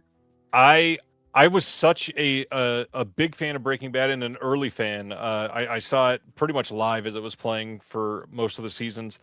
I watched the finale for Breaking Bad season 5 in a movie theater. It has been very interesting to see the love for the film or the show grow. But I got to say, as much as I was excited for Better Call Saul, I definitely thought it was going to be a huge step down. It was Breaking Bad is like a masterpiece. How can they even come close to it? At this point, I've watched them both 2 or 3 times. Better Call Saul might be a better show. I definitely like the ending to Better Call Saul more than I do Breaking Bad. Yeah, for sure. I feel like the writing is better in Better Call Saul overall. However, the story itself is probably a little more interesting to most people on Breaking Bad. The character beats in Better Call Saul are more, I guess, higher leveled. I don't know a good way to say it, but there's more nuance in Better Call Saul, which I like a lot more. On Breaking Bad, there's a lot more like, I guess, in your face stunts to kind of carry the like, oh my god moments. With Better Call Saul, it's just like a freaking domino set of like, okay, these conversations are stringing themselves together, and then you just press them, and it's magic watching those conflicts happen. That's interesting. And Cinema Force in the chat is saying that Breaking Bad was shot on 35 millimeter. I could have swore it was only shot on 2K HD. So if it was on 35 millimeter, then absolutely it should be on 4K because it would sell like hotcakes. But that's interesting either way. Yeah, check them out. And I'm dying to see Pluribus. I've not started it yet. Either. I don't know why I haven't seen it. Like, yeah. I love his stuff. So yeah, my excuse is I don't have Apple. So if they put it out on disc, then I'll watch it. But I'm certainly not getting Apple TV for one show. A lot of Apple shows have been getting physical media releases recently. Yep. So yeah, I would not be shocked if it did. Well, and it would sell well. It's Vince freaking Gilligan, please. Correct. Yep. All right. Tonight, it's Oscars weekend, which means we got to talk about it in some way. And it's, to me at least, it's kind of boring just to run through what do you think is going to win every category? What do you think should win every category? So we're going to deep dive into one. And the one that I'm glad that we agreed on this. I think the biggest fight is likely going to be in Best Lead Actor. Why do you think it's going to be the biggest fight this time? Because it's gone all over the place in a lot of the other award shows. And I feel like there's always momentum swings in like the Oscar campaign and when people actually vote. And this one, I feel like, has had a huge swing right when people were going to the ballots to place their vote. I have no idea where it's going to land, and that makes me very, very excited. And we'll talk about it, but all of these performances are very solid. Normally, there's a low guy on the totem pole here. I think all of these are strong. I feel like in any other year, all 5 of these could have won against like an average Oscar field of lead actors. Yeah. So just for the record, we've got Timothy Chalamet for Marty Supreme, Leo DiCaprio for One Battle After Another, Ethan Hawke for Blue Moon, Michael B. Jordan for Sinners, and then Wagner Moura for The Secret Agent, which I liked all 5 films. I thought they were all pretty great. The Secret Agent, I was a little low on. I've since watched it again, and I raised my feelings on it just ever so slightly. Blue Moon, I'd like to see again. I will say nothing would increase in my opinion of Ethan Hawke. I think he was just remarkable in that movie. But the movie itself, it was very good. It just wasn't exactly what I wanted, but he is exactly what I always want because he's always incredible. Yeah. That movie felt like a play for sure. Yeah. Not in a bad way, just that's kind of what it was. But his performance is the main reason why you would want to see Blue Moon. It's definitely the main reason why that movie sticks with you. He kind of transforms into this character in the best way. Yep. So on this one, let's run down who do we think is going to win this one? Who do you think the Oscars picked to win this one?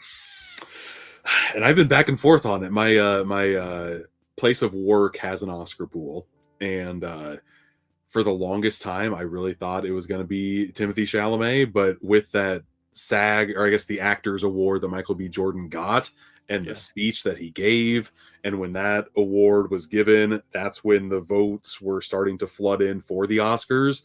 I really do think Michael B. Jordan has a really good shot of winning an Oscar, and I did not think that even 3 weeks ago.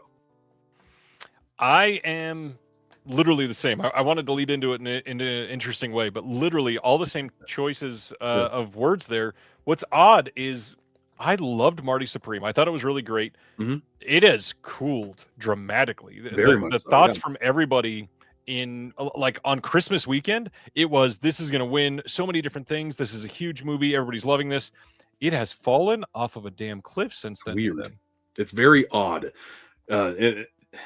I don't know. I really hope that like the smear campaign that Timothy has had with the whole ballet and opera situation, like in my opinion, his words were taken out of context, and he was more talking like how he doesn't want the movies to kind of be forgotten a little bit. Like he was grouping himself in with those and how he kind of felt about those different mediums of entertainment. I don't know. I don't think that's why he's going to lose. I just think it's because Marty Supreme as a whole has just like fallen off a cliff, which I don't really understand why. Again, all the movies that are nominated, at least for Best Actor here, I have also thoroughly enjoyed. But I don't think Marty Supreme's going to win a damn thing this year. I don't think it stands a chance for anything at all.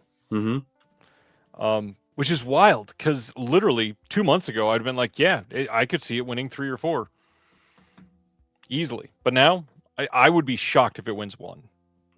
But when I saw it just kind of changing course a little bit here, when I saw one battle after another, I thought Leo was kind of a lock for his performance too. And Yep. even though he doesn't do a lot, he is such a force in that movie. And I don't think I've laughed harder than some of the shit he pulled off in 2025. Yep. There might be a chance to where like he kind of squeaks in. I wouldn't be shocked if he won Best Actor in this either. I really wouldn't. I kind of think it's a 3-person race there. Leo to me is kind of in the back, but yeah, I don't know. I'm very excited to watch this Sunday just to see who actually wins, because I feel like out of the main 4 actors, that's the one category to where I'm like, I really don't know where this is going to land. Yeah.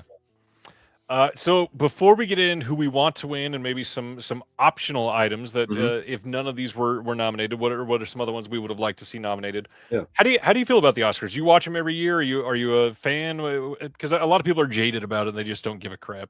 Like, I know it's a big popularity contest and whatnot, but ever since I was probably 10 or 11 and my mom randomly had it on and I watched it and fell in love with the whole atmosphere of everything and people being so into winning the award and doing the acceptance speech and the whole just glitz and glamour of everything. Like, that has kind of stuck with me, even if Hollywood has changed since I first fell in love with it. I still am fascinated with the history of the Oscars, and I want to kind of be there and watch it. Like, I was watching live when the whole Chris Rock Will Smith thing happened, and that was absolutely surreal to watch that whole thing play out in real time. And just like, there's not a lot of things that I watch live anymore, but there's something magical about the live format that you can always wake up the next day and see all the winners, but there's something to seeing the surprise and being in that moment that I can't get enough of. I will say, and this is not me trying to place this on anybody else or anything, but I love movies, and this is like the biggest cheerleading event for movies for the year. Yep. This is the moment. I don't watch any of the other awards, the Actors Awards, the BAFTAs. They're all important. They all have meaning leading up to the Oscars. I just don't care. I don't watch them because this is the one. This is the one that affects careers. This is the one that people get jobs out of. This is the one that people lose jobs out of. This is the one where people get slapped. This is the one where the biggest moments of the year happen. And I don't have stock in this. I'm not going to dislike somebody because they lose. I'm not going to like somebody because they win. But it is this is my passion, and so I'm gonna watch the Oscars live every single year. It's what I got to do. I've watched it the past couple of years in a movie theater, like with a huge crowd. Nice. And that is the best, man. Like, that is where people get, like, the diehards come out and are as excited as you are to watch everything, and people are rooting for their own winners and losers, and it's a blast to kind of just like go and experience. And yeah, I love it. I look forward to it every year, and I don't see that stopping anytime soon. It's going to be very bizarre, I think, in like 2029 when it gets moved over to YouTube, because then I feel like it's going to be more popular than it has been the past decade, because anybody can watch it. Yep, I would agree. So before we go down into our other choices, as far as acting, how do you personally judge a good acting performance? Because I know for a lot of people, and this is where you get into the misogyny of it a little bit. It's like the female actress winners every year are the ones that gave the biggest emotions or cried or screamed loud enough, and people are like, yeah, that's who's gonna win. Or the one that like made themselves ugly. Like, that shit always pisses me off. Like, I can't believe this beautiful woman turned herself, like, was so vulnerable by having no makeup. Like, that, I despise that outlook on the Oscars, but it works so often. With a best, I guess, actor or actress, it's the one that leaves the biggest impression on me. When I leave the theater, I can't stop thinking about the performance they gave. The way that I have tended, at least over the last few years, to view it is, which one do I get immersed in the character the most and forget that it is this giant famous actor, which is a little more difficult when it's somebody like Wagner Moura, who I had no idea who that was before. And that whole movie, The Secret Agent, every single actor is somebody's like doppelganger in a weird way, but also you don't recognize any of these people. They're just humans, And which there's a was lot of still great to non-actors in see. that movie too, Yep. specifically, which just Yep. kind of blends the everydayness of that movie. Like I didn't watch that movie until very recently because I saw that it was on Hulu, and I wanted to kind of watch it before we did this Yeah. podcast here. And yeah, that movie, probably out of the 5 that are nominated for Best Actor, still probably my weakest, but not a bad movie at all. That movie is a vibe all on itself. I think the opening was strong with the whole gas station scenario. That Yeah. definitely like puts you in for what you're expected to kind of go through the rest of the movie. It builds. I really like that one. I would agree there. Mhm. So out of these 5, who do you want to win? I think out of the 5 performances, the one that stuck with me most was Leo's performance. Like that's the one Interesting. that I would love to see win, because he doesn't really do those performances. Like I kind of was taken out of that being Leonardo DiCaprio. I kind of forgot that that was him. He kind of Mhm. blended himself into something else. Timothy Chalamet, I always knew it was him. Michael B. Jordan, same thing. Um, Ethan Hawke is probably the closest to being like I could kind of lose himself into the role. Yep. But there's not a lot of flashy moments in Blue Moon. There's a lot of emotional beats, both sad and comedic, with One Battle After Another, that if you can hit both of those for me, and going like with a little bit of anger issues too, that goes a long way. To go just one route is not enough for me if one does like multiple routes, you know?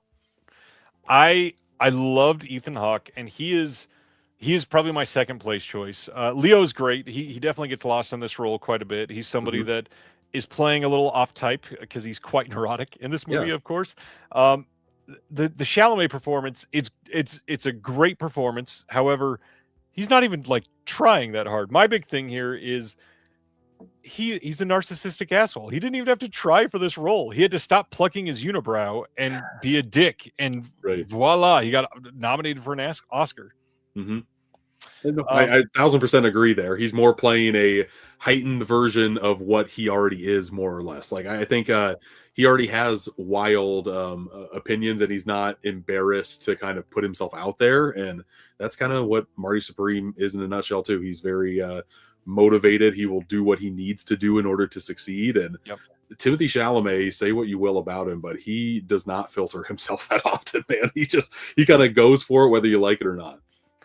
So my choice here, though, I did say Ethan Hawke was my second favorite. I still, for this one, I want Michael B. Jordan to win, and the main Yeah. reason here, he is one person conveying two people in a way where I knew who both of them were at any moment, and that is so much work, literally pulling double duty in a film that left almost more of an impression than any of these other movies, maybe besides One Battle After Another, and to have it pulled off the way that they did, the like Michael B. Jordan passing a cigarette to himself on Yes, camera is insane that we got that done. And obviously that's more Coogler getting just amazingness on camera, but the fact that he's able to pull that off, and you can see the way that the two brothers hold a cigarette in a different way, that's Michael B. Jordan. And so I don't know, I'm a sucker for like doppelganger films or twin films or something like this.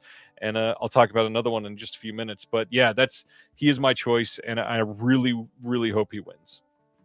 Yeah, no, I would be happier than hell if he won, because I've been watching Michael B. Jordan since he was a little damn kid. I know he was in The Wire, didn't really watch a lot of The Wire. I watched Friday Night Lights, and when he kind of popped into the scene on seasons 4 and 5, fell in love with the kid, grew up with him, just watching him on screen, and to just see how he has grown as an actor. And anytime he pops up on screen, I'm happy that he's there. And this role was so different for him, and the fact that he played 2 different roles as well, it just kind of magnifies his great acting ability. And yeah, I'm rooting for the kid, that's for damn sure, on Sunday. So out of the 5 movies, is One Battle your favorite movie? Like outside of the performance, which one is your favorite movie? One Battle After Another was my 3rd favorite movie of the year, but my 2nd favorite was Sinners. I had more of an enjoyable time with Sinners. It's a movie that I feel like was crafted for me. I love the blues as a music genre. I love that time frame. I'm a huge proponent of the movie Idlewild, even though like no one likes that movie. Yep. It's just outcast in like that deep South in the 1920s, and this movie does that, but it's a little bit more elevated. And the scene at the very, very end after the credits with like I won't spoil it if you haven't seen it, but that's what really put the cherry on top for me, because I was not expecting that type of stinger at the end, and for me, it elevated the entire movie to like a whole different level. Yeah.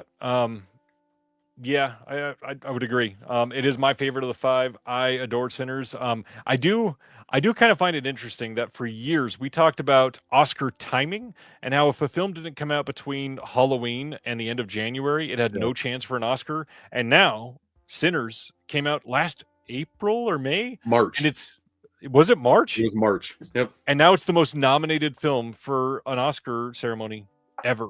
That's Mhm. wild. I feel like it's kind of having the same trajectory that the Hurt Locker did, because the Hurt Locker came out in January the previous year, if I'm not mistaken.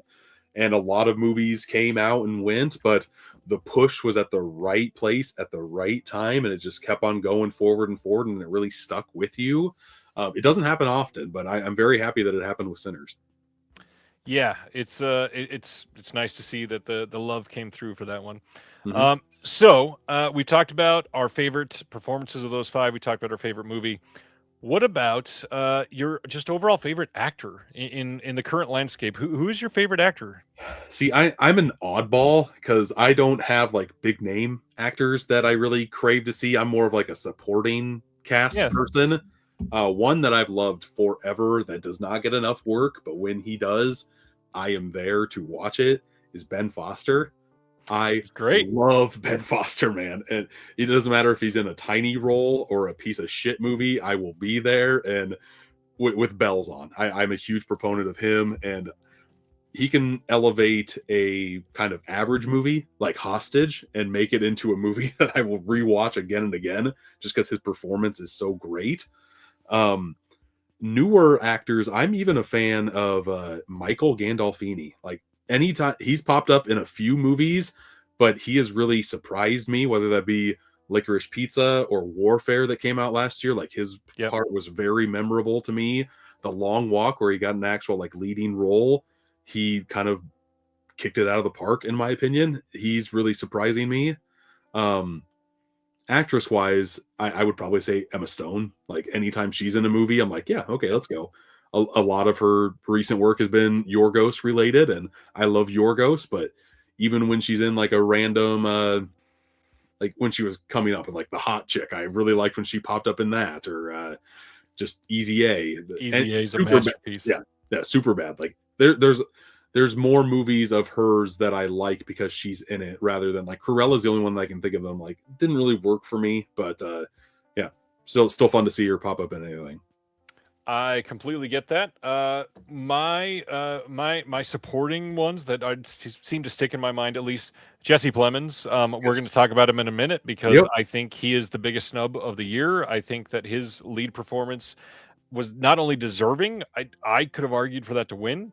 You mentioned The Long Walk. David Johnson from The Long Yeah. Walk is incredible. He was great in Alien Romulus, playing an android in the most believable way as an android. Mhm. I would say I've got a lot of hope for Cooper Hoffman.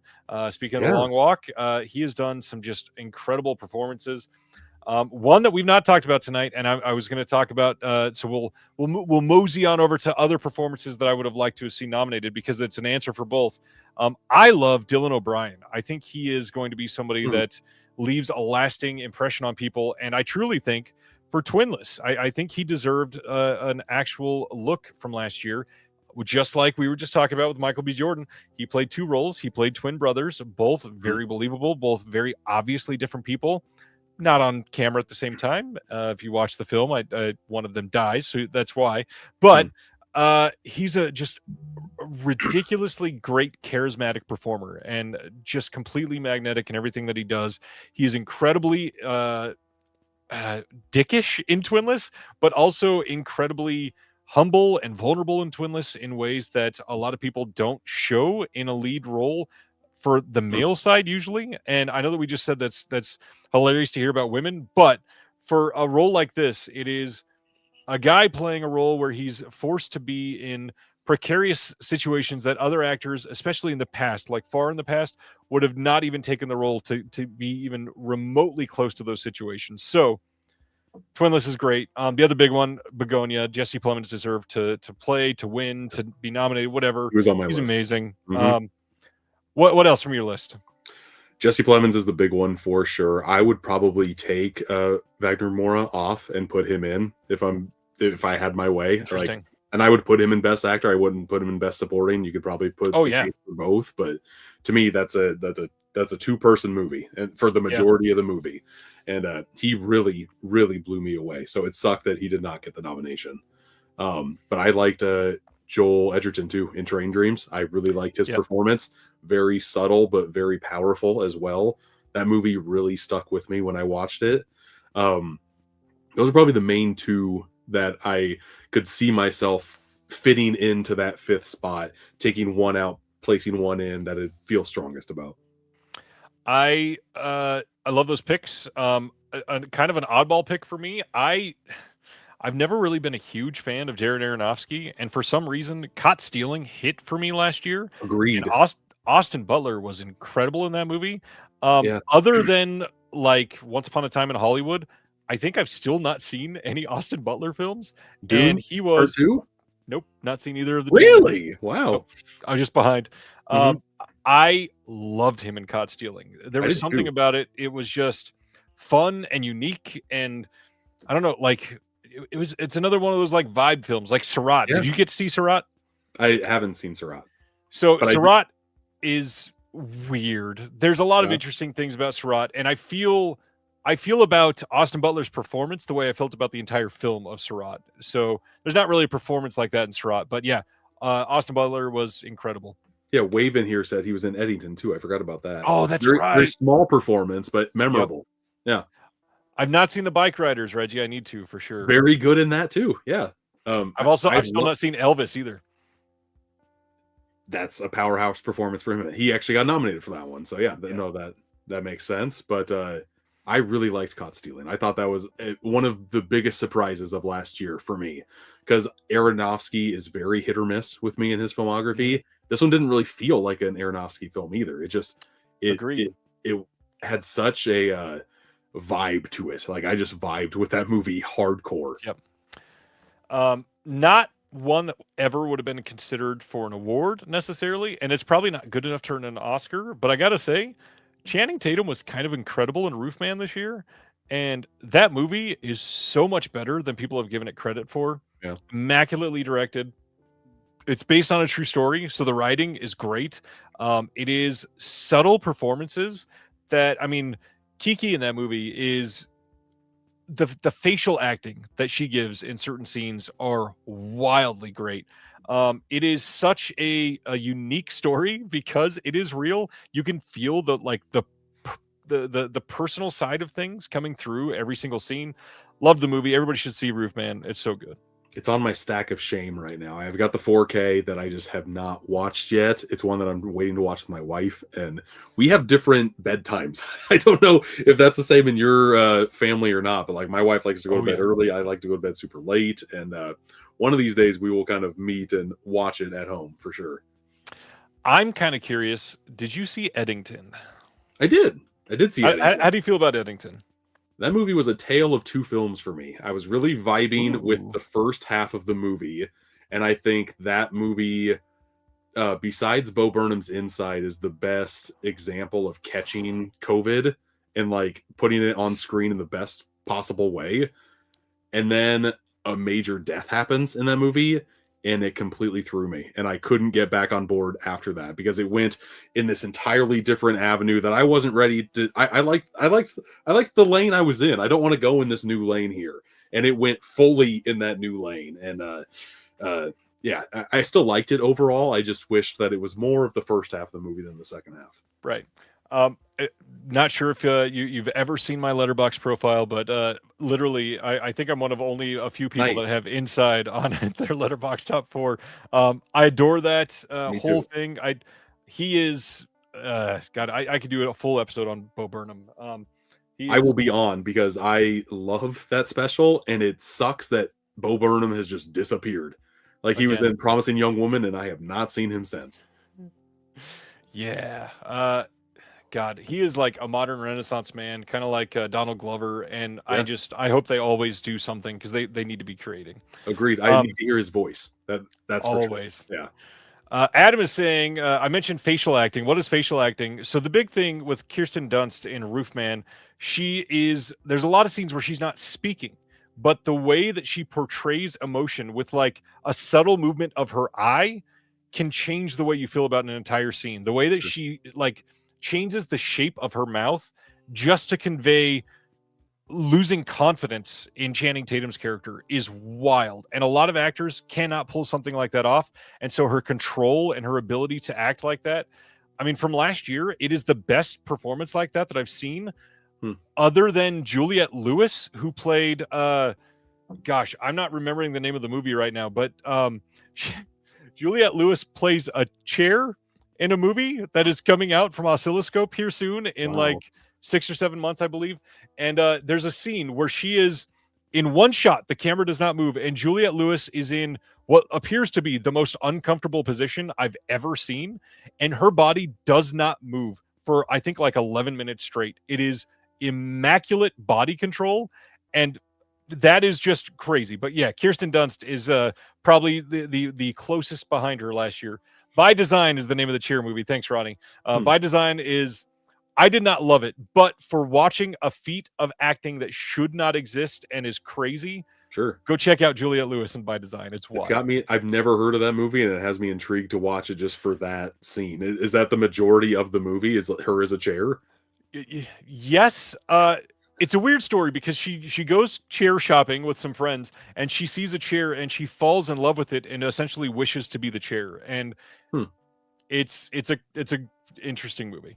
Weird. Okay. Yeah. Check out By Design if that's your thing. Other than incredible lead performances for our acting category, what other categories you got your eyes on as like, ooh, this could be interesting? I think what was it, best supporting actor, that was kind of close as well. I think both actor categories. Actress Jessie Buckley has lead on lock. I don't know. I think this year is very fascinating just because there's not a lot of locks. Yeah, actor in a supporting role I think could go so many different ways as well. Like for the longest time, Sarsgaard was like the main person that was going to be picked to win. But Sean Penn is starting to creep his way in. He would be my personal winner. He's such a piece of shit in one battle after another, but one that has like different quirks that are just odd and not a Sean Penn role I thought he would ever play. So that's the one that stuck with me the most. I voted for Delroy Lindo, though. I think there's going to be a lot of Sinners love at the Oscars. And since this is the only one that, the only nomination he's had in the whole award season, I feel like there might be a surprise win here. Well, that, and I could see it being like a body of work type of Oscar for him. Sean Penn already has 2 as well. So. Right. And Stellan has given, pardon the pun, but stellar performances for decades. Like, so even looking at something like Nymphomaniac, he is remarkable in that movie. Yeah. And Delroy is one of those actors that I feel like just in the past 5 or 6 years is really starting to get his flowers a little bit. But this might be the time to where like he gets the ultimate flower, I guess, because and his role in Sinners is very memorable too. He doesn't have a lot of screen time, but it definitely sticks with you. Yeah, and honestly, I'd almost rather see Delroy Lindo win over Michael B. Jordan because Michael B. Jordan is going to have 814 more chances at this. Yeah. Delroy Lindo probably will not get another big meaty piece like this. Right. Nope. And like I didn't really put any focus onto him until I saw Da 5 Bloods, and that movie stuck with me. So great in that movie. Much, yeah. To where like I've just been a fan of his ever since I saw that movie. And yeah, to see what he did in Sinners really just put a smile on my face. He's a very charismatic alcoholic. It's a fun, meaty role.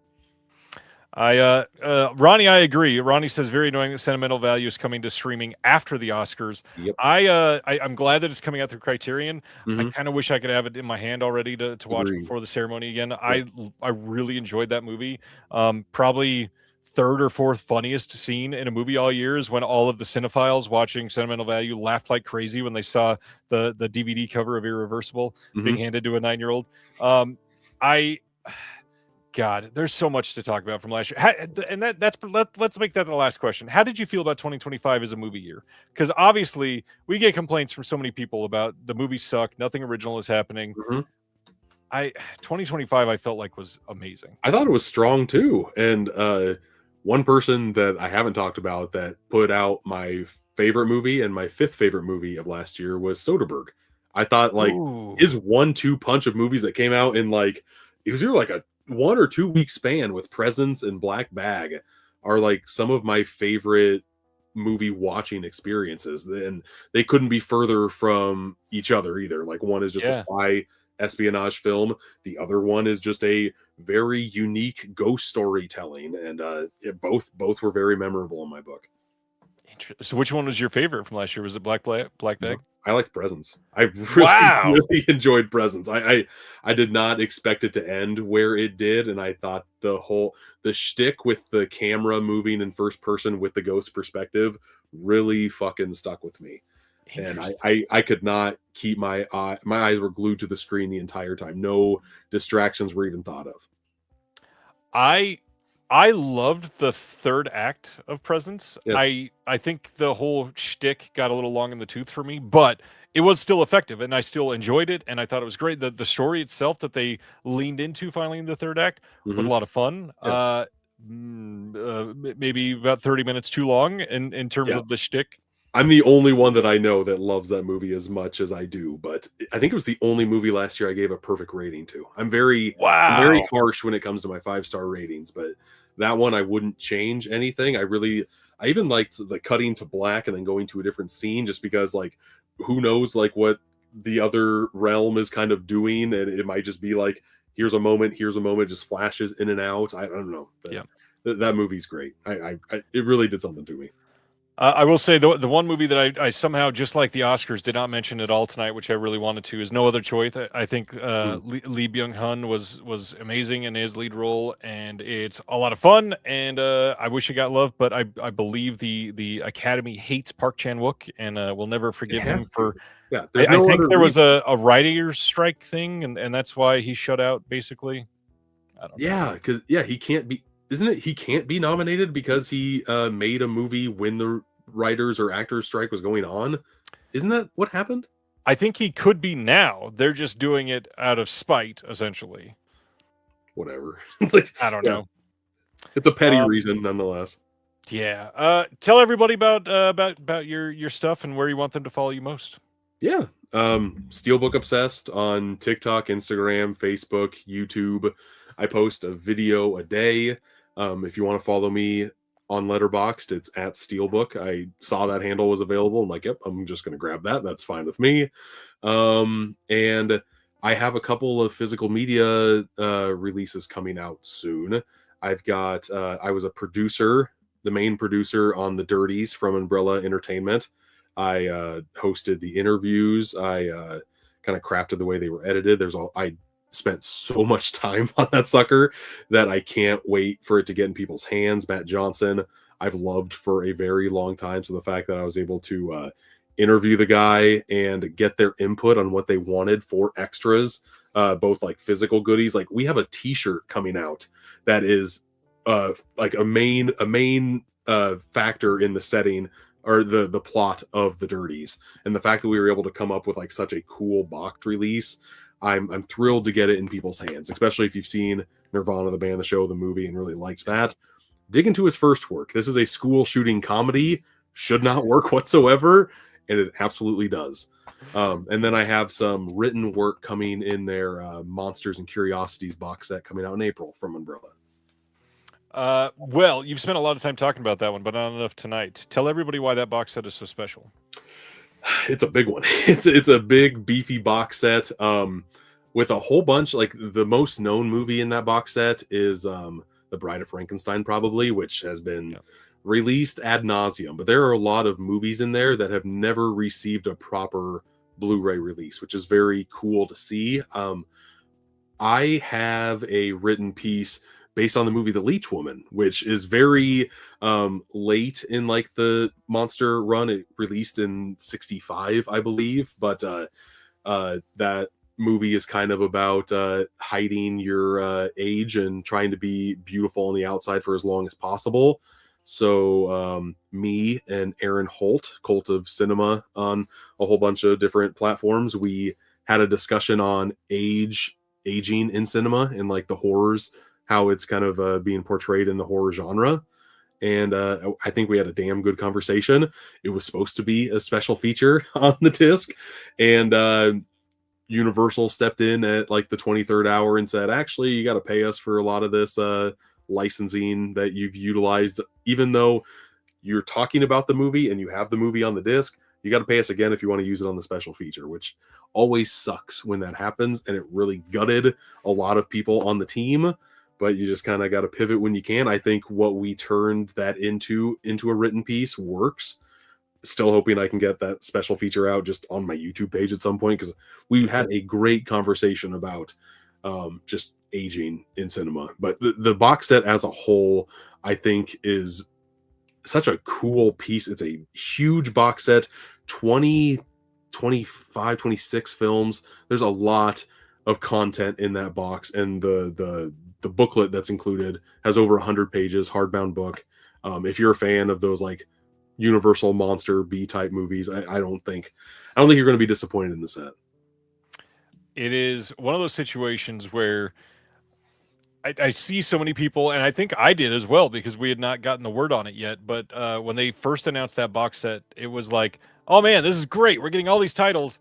Oh wait, there's like nothing extra on the discs. This sucks that we're doing it. And then you find out why later, and it goes from complaints to understanding and empathy to like, yeah. God, studios just suck sometimes. Yeah, because we probably had 3+ hours of bonus material, like just ready to go. And at the last second, we couldn't. And I think there were a couple that we could have ultimately used, but we decided it was kind of an all or nothing effort. Like we were either going to, because if you have 1 or 2 smattered across 13 discs, like who cares? Like it's just going to get lost. So either you can fill all the discs with bonus content, or just make the book as beefy as possible. And at the end of the day, I'm happy with what the final product's going to be. But I'm a proponent for special features, man. That's like one of the main reasons why I love physical media. So it stings that it's not there, but I still think the box set as a whole has value for sure. And I think it's worth checking out if you're a fan of that genre. Any other interviews or anything coming up on the show that you want to hype up? Nothing too crazy. I'm still working on a bunch. Nothing is finalized, but I'm hoping to get more kind of in the entertainment realm.